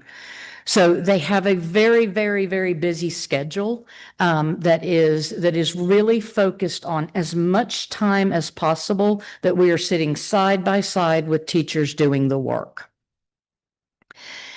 We engage our coaches in ongoing professional learning as well. Our folks, as you could tell from their experience, believe in continuous growth. And we prioritize that from the very beginning. And I thank the directors for allowing that to be a priority, because our coaches need that professional learning and growth to be able to effectively serve the teachers they are serving. Every year, we conduct 8 3-day professional learning sessions with our growing reader specialists. So we're devoting a lot of time to their growth. We, as a design team, will engage them in all of the teacher, leader, and coach PL that they will be delivering, because we want them to experience it before they provide that professional learning to the staff members that they are serving. We also use this time to build reading content knowledge, their understanding of the science of reading, provide coaching moves that support their work in classrooms with teachers and strategies. We want to ensure that we have common language And we also want to ensure that we have clear expectations. Just like Let's Read Georgia, we have had the great opportunity to work with professionals and experts in the field of both literacy and coaching. Last year, we were able to hear from Wiley Blevins, who gave us some great tools and resources for effective phonics and phonemic awareness instruction. And then we had one of the most transformative people we worked with was Kate Bishop, who has transformed the way we do our coaching. And we have seen a lot of gain as a result of that work with that consultant. And we've also worked with Sucheta Kamath. She has helped us with the executive function work and helping us understand how important it is, and particularly for struggling readers, that they're able to regulate their own reading. It's a difficult thing because with reading, so many things are happening at the same time. So she's helped us learn more about that, and we are grateful to that. I do want to say that the collaboration with Nick Philman from the Department of Education has been so helpful. I'm going to tell you that I personally sit down and eat dinner with him and we talk about work, because it's so important that we are connected around the work that he's doing in schools and the work that we're doing in schools. And because I get to be a part of this RISA team, it is very, very easy for us to collaborate with Let's Read Georgia. I'm so grateful to Dr. Allie Good she connected with me early on last year to really make sure that we were starting to bridge the gap between what Let's Read Georgia was doing and growing readers. So I'm grateful for the inclusion. Dr. Lori Allison also shared with us the micro-credential that Michelle Palmer talked about, and we are engaging in that work right now. So there are a lot of great things that have happened because of the great collaboration, and I can call Amy Denty just about any time I need to, and she is right there to support. So it is just as you hoped for and wished for. There's great collaboration going on between all of the agencies. Our goal is to close the gap. That's why we're doing this work. And what we know is that those students who are struggling with reading tend to make less than a year's progress in reading, even when they're in school for a whole year. We have to change that pattern. And our goal is for those students to make more than a year's progress, because if they continue on the trajectory that they're on, they're going to continue to fall further and further behind. And so we are proud that the average growth for students who have been in growing readers classrooms for the past 2 years is 1.4 years of growth. That's a year and 4 months of growth. So that's going to help close that gap. We've got a long way to go, and we don't have all the answers, which is why I'm thankful for the team, because we work together to find those answers. But we are closing the achievement gap, and I'm super proud of that. And I want to share a couple of examples so you know where this is happening. I want to start with one from Dr. Alexander's RISA. This is a district snapshot of Jefferson County schools in CSRA RISA. And this is a very small district. But what they did that I think was so powerful is it's not just us with growing readers. They prioritized this work. They prioritized supporting the teachers in that district at all 3 of their elementary schools with implementation of growing readers and scaling that project. They began this work with Carver Elementary, Rennes, and Louisville Academy in 2019 and have continued to be a part of this work since that cohort. And we are so proud to say that they're closing the gaps. And here's what we know is when they began the work with us in 2019, their ELA proficiency percentage was 34.42%. After the closing of our last cohort, their Georgia Milestones proficiency easy for me to say. Proficiency percentage was 46.69%. That is growth of 12 points. And that is a significant amount of growth for that district. And I have to say that it is mostly because of the district's commitment. You asked what makes this work? What about those folks who push back? The best results are in the districts and the schools where you have district support, where you have administrator support, and teachers have bought in and feel like they are supported. So very proud of the work with Jefferson County. And I want to share one more example, and this is in Griffin-Risa. This is a district spotlight of Butts County schools, and they started their implementation just this past cohort, and they are continuing their implementation in this cohort. So they are scaling to additional teachers. And what is so exciting about this district is that their superintendent of schools supports this work. He is committed to it. He can speak the language of growing readers. He knows what his teachers are expected to do, and that's a big deal for a superintendent, and I respect him very much for that. The other thing is that he supports district administrators and school level administrators with making sure that the conditions are there for all teachers to effectively implement the work from growing readers. And it is that systemic approach that I think has led to their achievement gains and to what they're seeing in their schools after just 2 years of implementation. It is all about the district support alongside the support from growing readers coaching specialists. And that has made the difference in this district. And what we know is it is ideal. And you asked this question, it is ideal for there to be a coach sitting next to every teacher. It is ideal.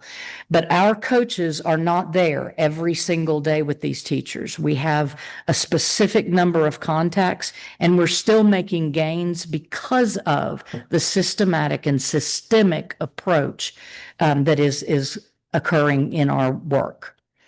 I wanted to show some of their data, and I want to just give you a picture of what this data is so that you understand. This is Butts County School System Spring Map data, which is an assessment that is given to all students in their district. And what they noticed in their work, if it's highlighted green, those teachers were supported by a growing readers coaching specialist.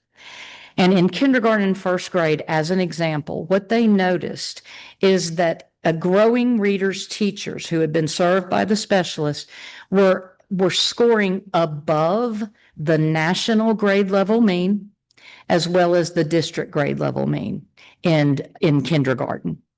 What I want you to notice in particular about the first grade is something that I think is on the hearts and mind of all of us. Those teachers that were supported through growing readers are special ed teachers. They in Stark Elementary, if you'll notice, 179 and 175 for their special education students is above the national grade level mean for their special education students.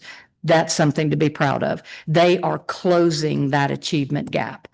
And even in EIP and their other special ed classrooms, they are getting closer to that national grade level mean. So we are super proud of the work that has gone on in Butts County. And again, it is all about the work of the coach in a district that sets the conditions for success. That's what makes this work. And so I, again, thank you so much for allowing us this opportunity to speak with you. I just am honored to be able to be here with you, and I am honored that you have provided the means for me to get to do some of the most amazing work of my career. Are there any questions? Great. Thank you, Kathy. Let me, yes, you do have a couple of questions here.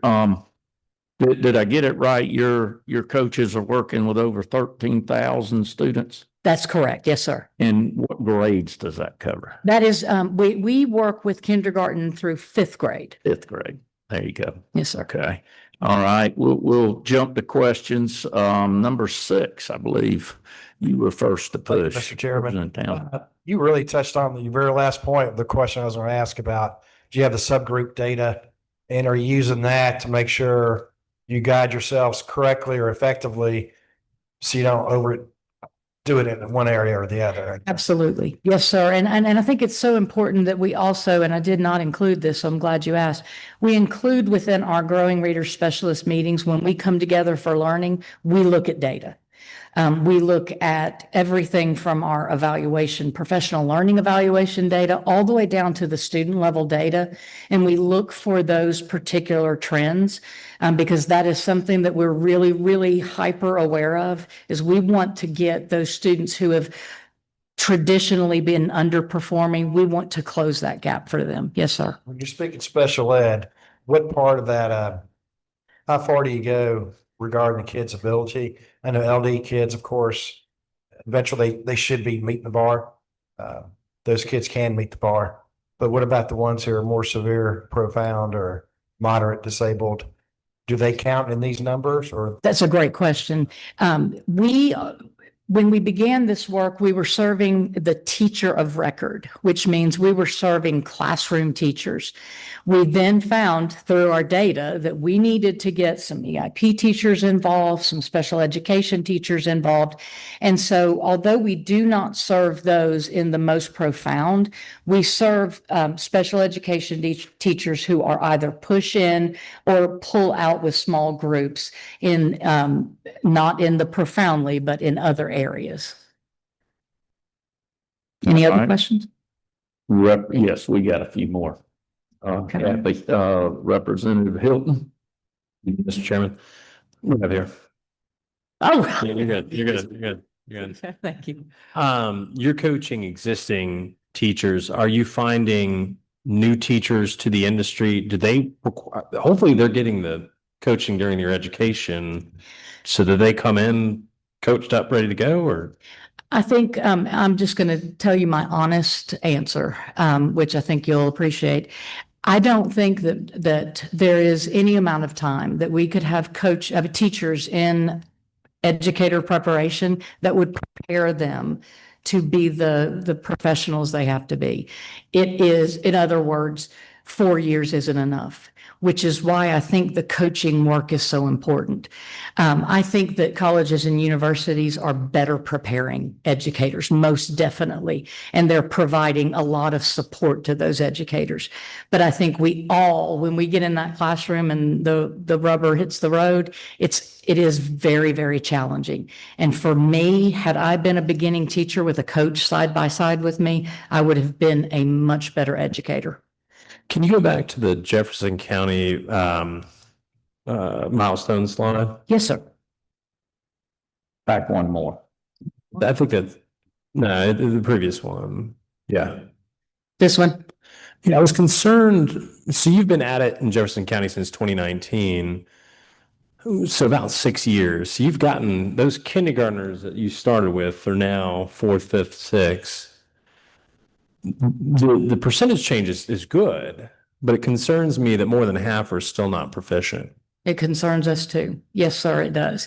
And I will tell you, something to know about the rollout is the way that we're doing it within Jefferson County is they started with a small group of teachers.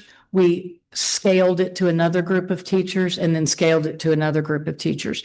So the entire school was not completely trained until 2025. So because of our capacity, we can only serve 24 teachers per cohort, which if you want that high quality teacher facing coaching, you can't get a whole school in 1 year. And that's the difficulty is we're serving 8 teachers in Rennes, we're serving 8 teachers in Louisville, and we're serving 8 teachers. So we have to get it to all of their teachers, which means that some have not been trained and coached until 2 years later. Does that make sense? So it's a rolling cohort. You know, if we had additional coaches, we could do more. But I think it's because it's not cumulative. that we're seeing. We're adding teachers each year, which is getting 2 more students each year. Other concern, and I'll just leave it, the high school graduation rate for Jefferson County is 91%. I don't know, it's just interesting. Yeah. Vice Chair Rice. Thank you, Mr. Chairman. And really, my question is for each of the presenters today. My microphone wasn't working a while ago, but I just want to comment first of all to say thank you. Your mission on your consistency, your continuous improvement, your collaboration is so evident. And last but not least is very clear in this room how much each of you love what you're doing. And all of us have been in a school when leadership loves what they're doing, and that energy and that climate in that school transforms immediately. So it gives a lot of hope to the work that we're doing and the commitment we're here to help you with to see that. My question is what does the capacity look like for increasing our coaches without sacrificing quality? Each one of you that come up here, tremendous credentials, lots of experience, without sacrificing quality. With more money, could you double your reading coaches? Does that workforce exist? I believe it does, and I think you would all agree. I believe it does, and especially, one of the great things is that pool of retired educators that we have, because after 30 years, their heart is still in it, and they want to continue the work. That is a great group, and just like Dr. Alexander said, she's able to hire some part-time folks to address more additional schools within her area. That is a great advantage that we have, and that is something that you all have allowed us to do, which I think really does help us to not pull them from a district if we don't have to. But there are also some great people in districts who can make, like Dr. Down said, such a greater impact when they're working with more. So I do believe it's there. Anyone else? Sure. Pressure, bud. In recess, we're allowed to participate in ERS, like the Department of Ed is. Then we could hire some of these people full-time at reset rather than work with a 49% annual we have to play when these teachers retire from the schools.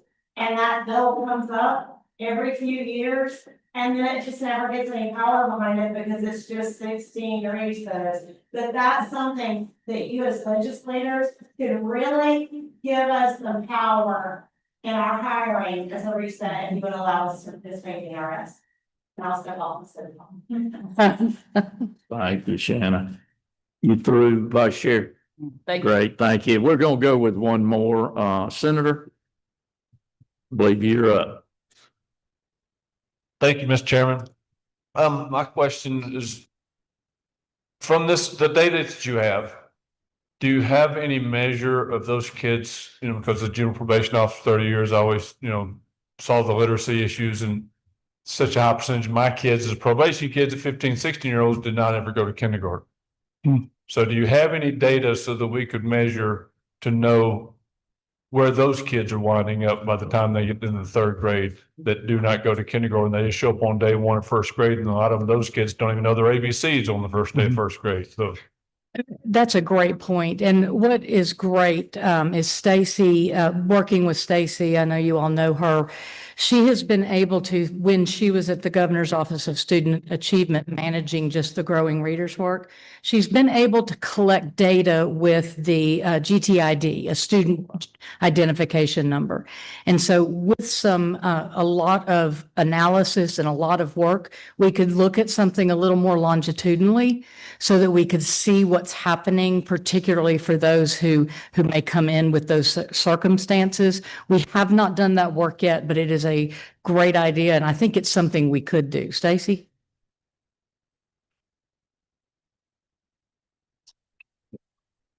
Very, very much so. The things we look at over time, and I talk specifically now about our readers. Part of what issue has been that Kathy's already talked about is that it's been a roller coaster.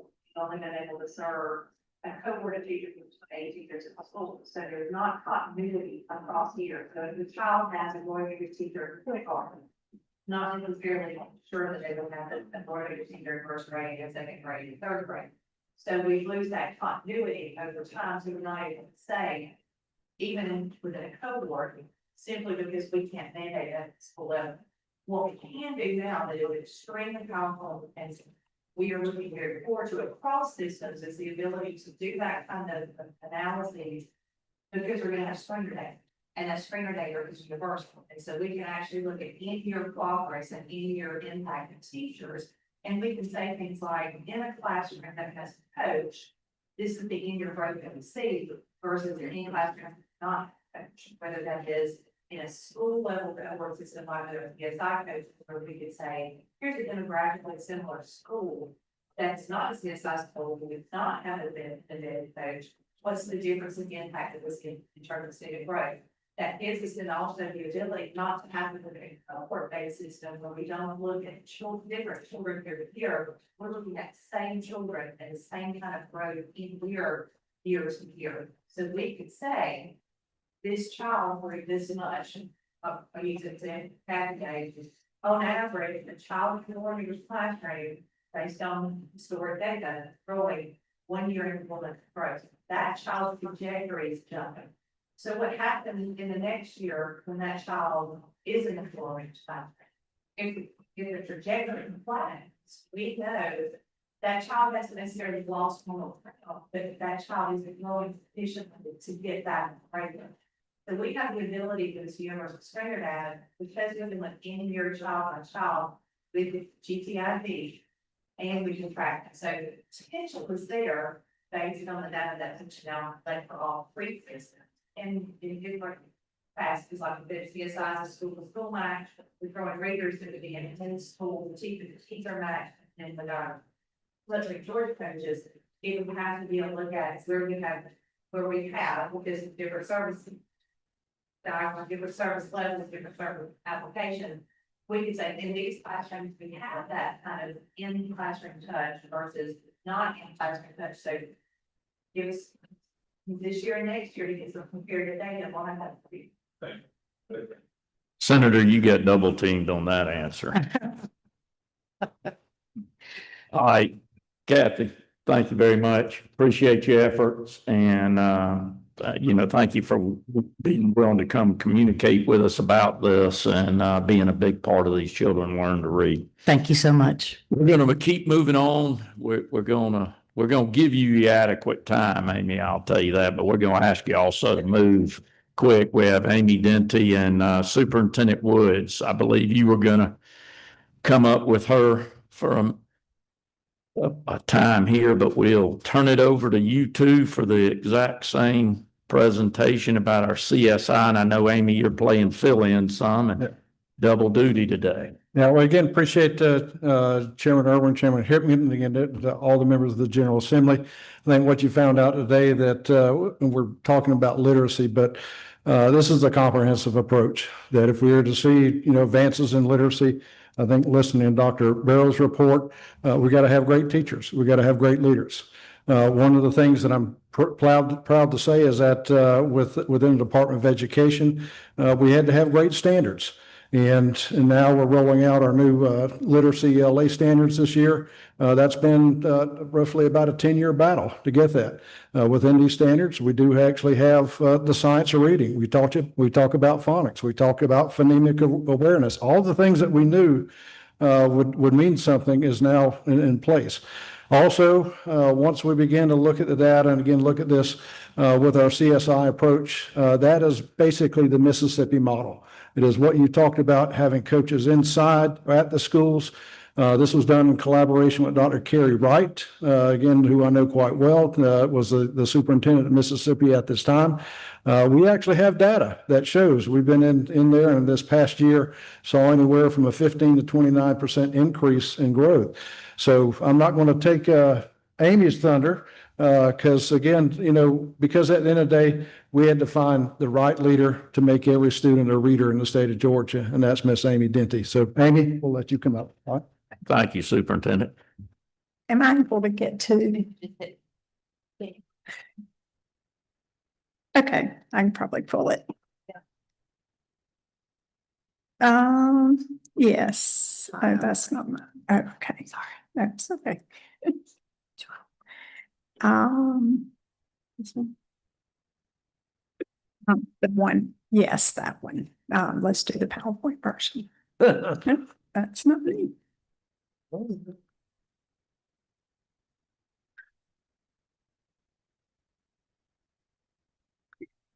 Okay, that'll work. Yeah, that'll work. That's good. Thank you. Well, thank y'all for having us here today. It's great to be able to follow our Let's Read Georgia coaches and our Growing Readers coaches. There's so much great work going on in the state of Georgia around literacy, and it's great work to be able to do, and it's hard work and necessary work. And I know y'all met this morning about teacher recruitment and retention, and I cannot tell you how closely those two things are related. We've all been talking about coaches and the importance of coaches. Teachers who are well supported and teachers who feel well supported stay in our profession. And then they say good things about being a teacher, which trickles down to people who are trying to decide what to do with their lives. And that recruits people into our profession. And so coaching is not just about helping our boys and girls be able to read well. Coaching is really much more global than that. And so I am so sorry that Dr. Nick Philman couldn't be here today to tell you this story, because much of this work is Nick's work. But Nick is with our CSI coaches and their principals today at a regional quarterly that's been on the books for a long time. And so, but I would be remiss if I didn't sing the praises of Nick. He is a brilliant man and a tremendous coach, and we all learn so much from him every day. And so hopefully you'll have a chance to hear from Nick though later. So our CSI coaches have been in place for a year now, and the document that you see here, and you can grab that QR code, or I'm happy to send this report to you, is our initial rollout and early impacts. And I'm going to be talking very quickly today, but everything that I'm going to say you can delve into it much more deeply in that impact report. Last year, we had 60 coaches in 24 districts, and that touched about 18,000 students. And our universal screener data showed from the beginning of the year to end of the year about a 15% improvement. And that meant that fewer students were significantly at risk of not achieving reading proficiency at the end of the year than at the beginning of the year. And we already know that the work that's being done in these schools is creating ripple effects across our state. And that next to the last bullet is the most important one on this slide. What we know from our data, and I'm going to share that with you today, is that higher levels of structured literacy implementation, that is all of the things that are encompassed in House Bill 307, paired with more direct coaching support, creates the greatest student gains. And so I hope that you'll hear throughout this presentation that we're looking at how coaching affects teacher practice, but we're also looking at how coaching ultimately affects those student outcomes. So, what are CSI schools? Just a quick minute on this. The map shows all of the places where we have CSI schools, and some of those districts have more CSI schools than others. But a CSI school is any public school that has been federally identified through the Every Student Succeeds Act and the state accountability system as needing improvements and support. And so another way of saying it is that they're among the lowest performing 5% of Title I schools in the state, and that's based on our College and Career Ready Performance Index. And they're identified every 3 years. And once a school is identified as a CSI school, they immediately begin to receive some additional support from the State Department. And so The CSI coaches are a new piece of support within an already existing system. And so many of you are aware of Dr. Stephanie Johnson's team, the School and District Improvement Office at the Department of Education, who have always gone in and given robust support to the CSI schools and districts. And so the literacy team has come in as an extra layer of support there. The CSI coaches are funded completely with federal funds now. They are not funded at all with state funds. All of this is federal funds that were provided to support schools. We would love to expand this model that places a school-based literacy coach in the school. These coaches are not employees of the Department of Education. They are hired by their school district. They are hired by their principals. They are employees of that school. They show up at that same school every single day, providing support every single day to those teachers that they work with every single day. And that's important. So our 60 coaches. You can see that the first bar graph shows their years in education, and you can see that the majority of our coaches have somewhere between 8 and 13 years in education. We have 3 coaches who have more than 33 years in education, and our coaches came to us from different backgrounds. Most of them came from K-3 classrooms, and you can understand how that would make sense. This early literacy work is focused in that K-3 space. We have coaches that came from the early intervention program. You may know that as EIP. We have coaches who were special education teachers, folks who were district ELA coordinators, and some coaches who were assistant principals. For years of previous coaching experience, and I asked Nick, I said, is that number right, that first one? We have one coach who has more than 35 years of coaching experience, and she still loves it and is still at it. But you can see over here on the right, many of our coaches are in their first coaching experience in our CSI schools. But that's okay because they're receiving tremendous support from Dr. Philman, who is our statewide structured literacy coordinator. Even though these folks are hired by the district and school, we did ask for them to follow a consistent job qualifications. And so we worked in partnership with these schools to develop that job description.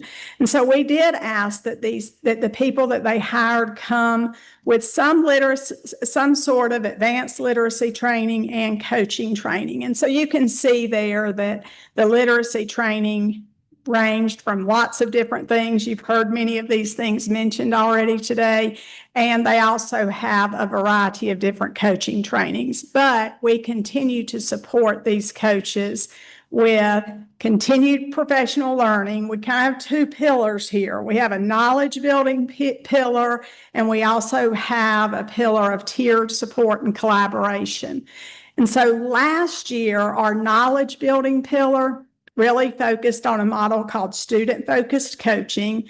And we did a deep dive into the Georgia Literacy Academy and the coaching tools that were developed through the Rollins Center and Cox campus as part of the Georgia Literacy Academy. This year, our knowledge building part is focused on the fundamentals of literacy coaching modules that were developed out of the Florida Center for Reading Research and Excel in Ed. And we're continuing to do a deep dive into the Georgia Literacy Academy. We have tiered support with these regional quarterly PLCs. The coach and their principal come to those regional quarterly PLCs because in our model, the coach and principal partnership is a very important partnership. Nick holds weekly virtual PLCs every Friday. He holds one early in the mornings on Friday mornings, starting at about 7:15, and then he holds another one later in the day at about 2, so that coaches have a choice of which one to attend. And then Dr. Billman meets weekly or bi-weekly with every single coach in a one-on-one session to see how he can provide support, to be a thought partner, and to be a helpmate. So what has that meant for our coaches? And this is the part where I'm going to try to slow down my talking just a little bit because this is the important part. This is the data that says that something is happening in these schools where we have these school-based coaches.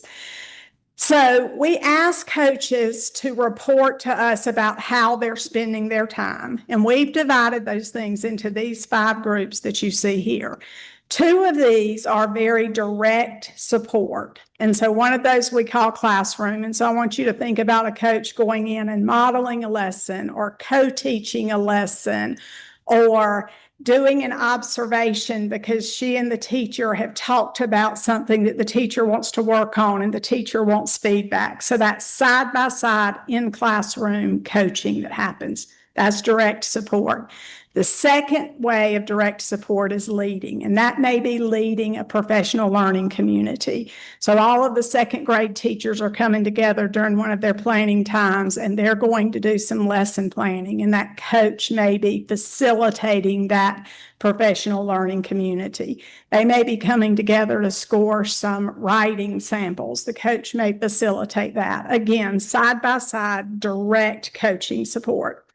So the indirect ways are important. I'm not saying that they shouldn't be there, but these indirect ways we know are not quite as impactful. And so that might be that the district administration wants everybody to do walkthroughs for a purpose that is not that direct coaching purpose. The literacy coach may participate there.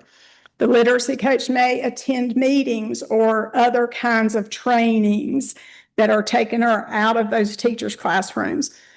Or sometimes literacy coaches are asked to prepare something for teachers instead of with teachers. We know that it's often more powerful for them to prepare things with teachers because that becomes a learning experience. So you can see that the majority of our coaches' time has been spent in those direct coaching supports, which is great. But the bar graph below, I want you to think of the orange bars as showing our schools in the CSI cohort that showed the most growth on universal screeners and Georgia Milestones 3rd grade scores. And the pink bars are the schools that showed the least amount of growth. And it's very clear that that direct classroom support leads to the greatest student outcomes. And that's what we're all about. We're all about these boys and girls being able to leave us as good readers, writers, and communicators. And so what did we do with that data? So this year, we have asked our CSI coaches to make a goal to spend additional time in those direct coaching supports. They still have to do those indirect coaching supports, but this is the goal. And so you can see that our goal is that our CSI coaches are spending 65% of their time in that direct coaching support. I'm not going to read you this slide or even really try to explain it. I'm just using this slide as an illustration to show you that Dr. Johnson and her team in school and district improvement already have a very structured process for supporting these schools. And they have been so wonderful to invite Nick and me in to be able to just jump right into their process. And so where we've really jumped into their process is in that middle part where we're looking at those short-term action plans. And these happen quarterly. Obviously, that's 4 times a year. And so the way we're looking at a short-term action plan for our teachers in grades K through 3 is we want to see if the coaching is having an impact on that teacher pedagogy. This is a structured literacy screening block tool, which is like an observation instrument to ensure that all of the components of structured literacy are happening during that literacy block. The goal for teachers in K through 3 in our CSI schools is that they are meeting 7 of 8 of these indicators 80% of the time. And they're monitoring that in those schools with walkthroughs and visiting these teachers' classrooms often enough to see that this is happening. The blue letters on this tool, those are hyperlinks, and those are really there as coaching tools. Sometimes our administrators in our elementary schools don't have an elementary background and might not know what phonemic awareness looks like. They can click on that link and get about a 1.5-minute video clip from our Georgia Literacy Academy videos so that they see what that looks like before they go in and do that observation. Can also be used as a coaching tool with teachers. If you're not seeing one of the indicators, you can use that as a coaching tool immediately to provide good feedback for teachers. Also looking at the places 3rd grade, that wouldn't make sense. We have to give our kindergartners time to get there. But essentially, each quarter, we're measuring an important skill that tells us something about that child's literacy journey. This is in tandem with our universal screeners that are done 3 times a year, beginning of the year, middle of the year, and end of year. And so we're able to use all of this data to inform practice and to inform how we need to coach our teachers, but we're also able to use it to inform if our students and our teachers are growing. And so I just want to close today with introducing you to one of our CSI coaches. This is Ebony Fulgham, and Ebony is a coach at Michael Hollis Innovation Academy in Atlanta Public Schools. She became a literacy coach as part of this DOE CSI coaching initiative. And after the first year, her school jumped by 13 percentage points for 3rd grade students scoring proficient or above on the Georgia Milestones ELA assessment. And they jumped 29 percentage points in 1 year on reading status, the percentage of students who were reading at grade level or above. And so when we ask Ebony what she attributes that to, she talks about really strengthening that collaborative planning to ensure that teachers could share best practices and were well prepared to go in and teach structured literacy lessons. She also talks about ensuring that structured literacy and the science of reading were at the forefront of instruction. You remember on the first slide that I told you that we knew in places where structured literacy was well implemented, it led to stronger student outcomes. Their school knew they had to focus heavily on phonemic awareness. They discovered that through data digs. She also spent a lot of time pulling in support staff, paraprofessionals, media specialists, all kinds of people to help partner with classroom teachers to provide important intervention services. And I don't have a slide for this, but you can see that this photo was in the AJC. But in that article, Ebony talks about that she doesn't look at her job as a coach as I'm coming in and I have all the answers. Do what I ask you to do.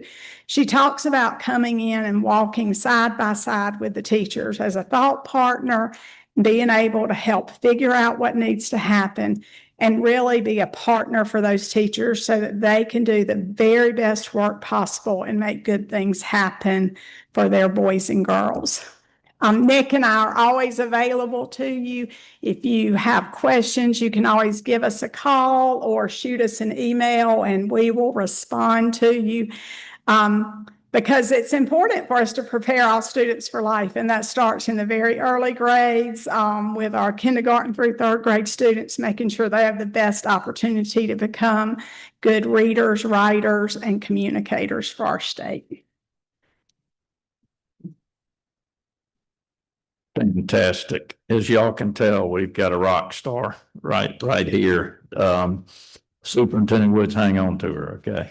I'm sure people are calling to get their hands on her. Questions, I was gonna point out here that 60 coaches, is that what I heard? This year we have 57. We started with 60. We didn't lose any, but that has to do with the feeder programs of the CSI schools. And I won't be able to give you a really clear explanation for that, but we still have a coach in all of our CSI schools that house kindergarten through third grade.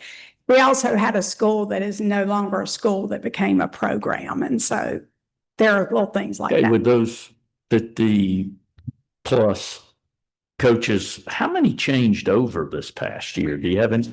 Do have that data. Yes, we had good, we had 3 that got a promotion, and so they got a leadership promotion. And don't quote me on this. I think we did lose 4 to other jobs, but we had a good percentage of our coaches who are returned and are back. And one did have to move, but she was able to move into another CSI school in another part of the state. And so that kept a lot of consistency, which was a good thing for that school in the other part of the state. They got a good coach. Great, great. Well, that says a lot about the job then, whenever the people will stay in the position that they feel they're fulfilling their need and enjoying it. So that's good. And seeing that, and congratulations to Ebony. I'm glad AJC recognized her, and I agree. She's walking alongside and doesn't have the answers. None of us do to everything. So Amy, thank you. Chairman, do you have something here? Thank you, Amy. Very good presentation. In my district, Evans and Chatham, can I get from you later the statistics as relates to the CSI schools in those 2 areas? Sure, Okay, thank you. sure, of course. Can I just say, oh, go ahead. You mentioned your federal funding. Were you impacted at all by shutdown? Not that funding was not impacted by the shutdown, was it, Superintendent? Amy, what keeps me up at night is I want to accelerate this effort as fast as possible because I mean, these kids, we've only got one shot. I mean, is there anything that we can do more to support this effort? Yes, we need to Expedite it? Yeah. We need to follow the model that many of our neighboring states who have seen great success in a short amount of time have followed, which is to place school-based coaches who are supported in some way by regional coaches. That is the model that we've seen over and over in states to work. And I know that there is a concern, Kathy, I think, addressed it earlier. I know that there is a concern about, well, if we try to hire a coach for all of our elementary schools, as many other states do, what is that going to do to our teaching population? Because you just met all morning long about the teacher recruitment and retention problem. We have got to look at this as a big picture solution. When teachers are supported, when they feel good about the work that is happening. And I know it sounds like a cliche, but if you have ever been in a classroom and the kid breaks the code and they figure it out and they can read, y'all, there's no feeling like that. If we can support teachers to have that feeling more often, they will stay. And so we can't think small here. We've got to think big. And I will tell you that neighboring states have done it. I think that we do need to look at retired folks as an option. I would urge you to think about the return to work bill and putting literacy coaches as part of that. We are smart enough in Georgia to solve that part of the problem and to give our K-3 teachers the support that they need to do the hardest job in education. Teaching a child to read is the hardest thing we do, most complex thing we do in education. It's hard for us to know that because we all know how to read, and most of us don't remember how we learned, but it is complex business, and I would urge you to think big. Exactly. All right. Thank you, Amy. Great job. Let me do a little, members, if I can. First of all, let me point out that Joanne Hickman is sitting right over here. Hold your hand up, Joanne. Every time I'm around, Chairman, this lady is in support and of this effort. So thank you, Ms. Hickman, for your support of this gentleman here too and his work. I also saw Scott Johnson come in the room. Scott, hold your hand up in the back. If you don't know Scott, get to know him. Scott is the chairman of the Literacy Council. I'm proud of his efforts and drive. And if you drive around the state for anything for literacy, you will see him. So thank you, Scott, for showing up. I also see a executive board member on Literacy Council that I don't believe I mentioned, Andrew Pilgrim. Hold your hand up, Andrew. There you go. On the executive board, another one at anything with literacy and a great mind on this topic.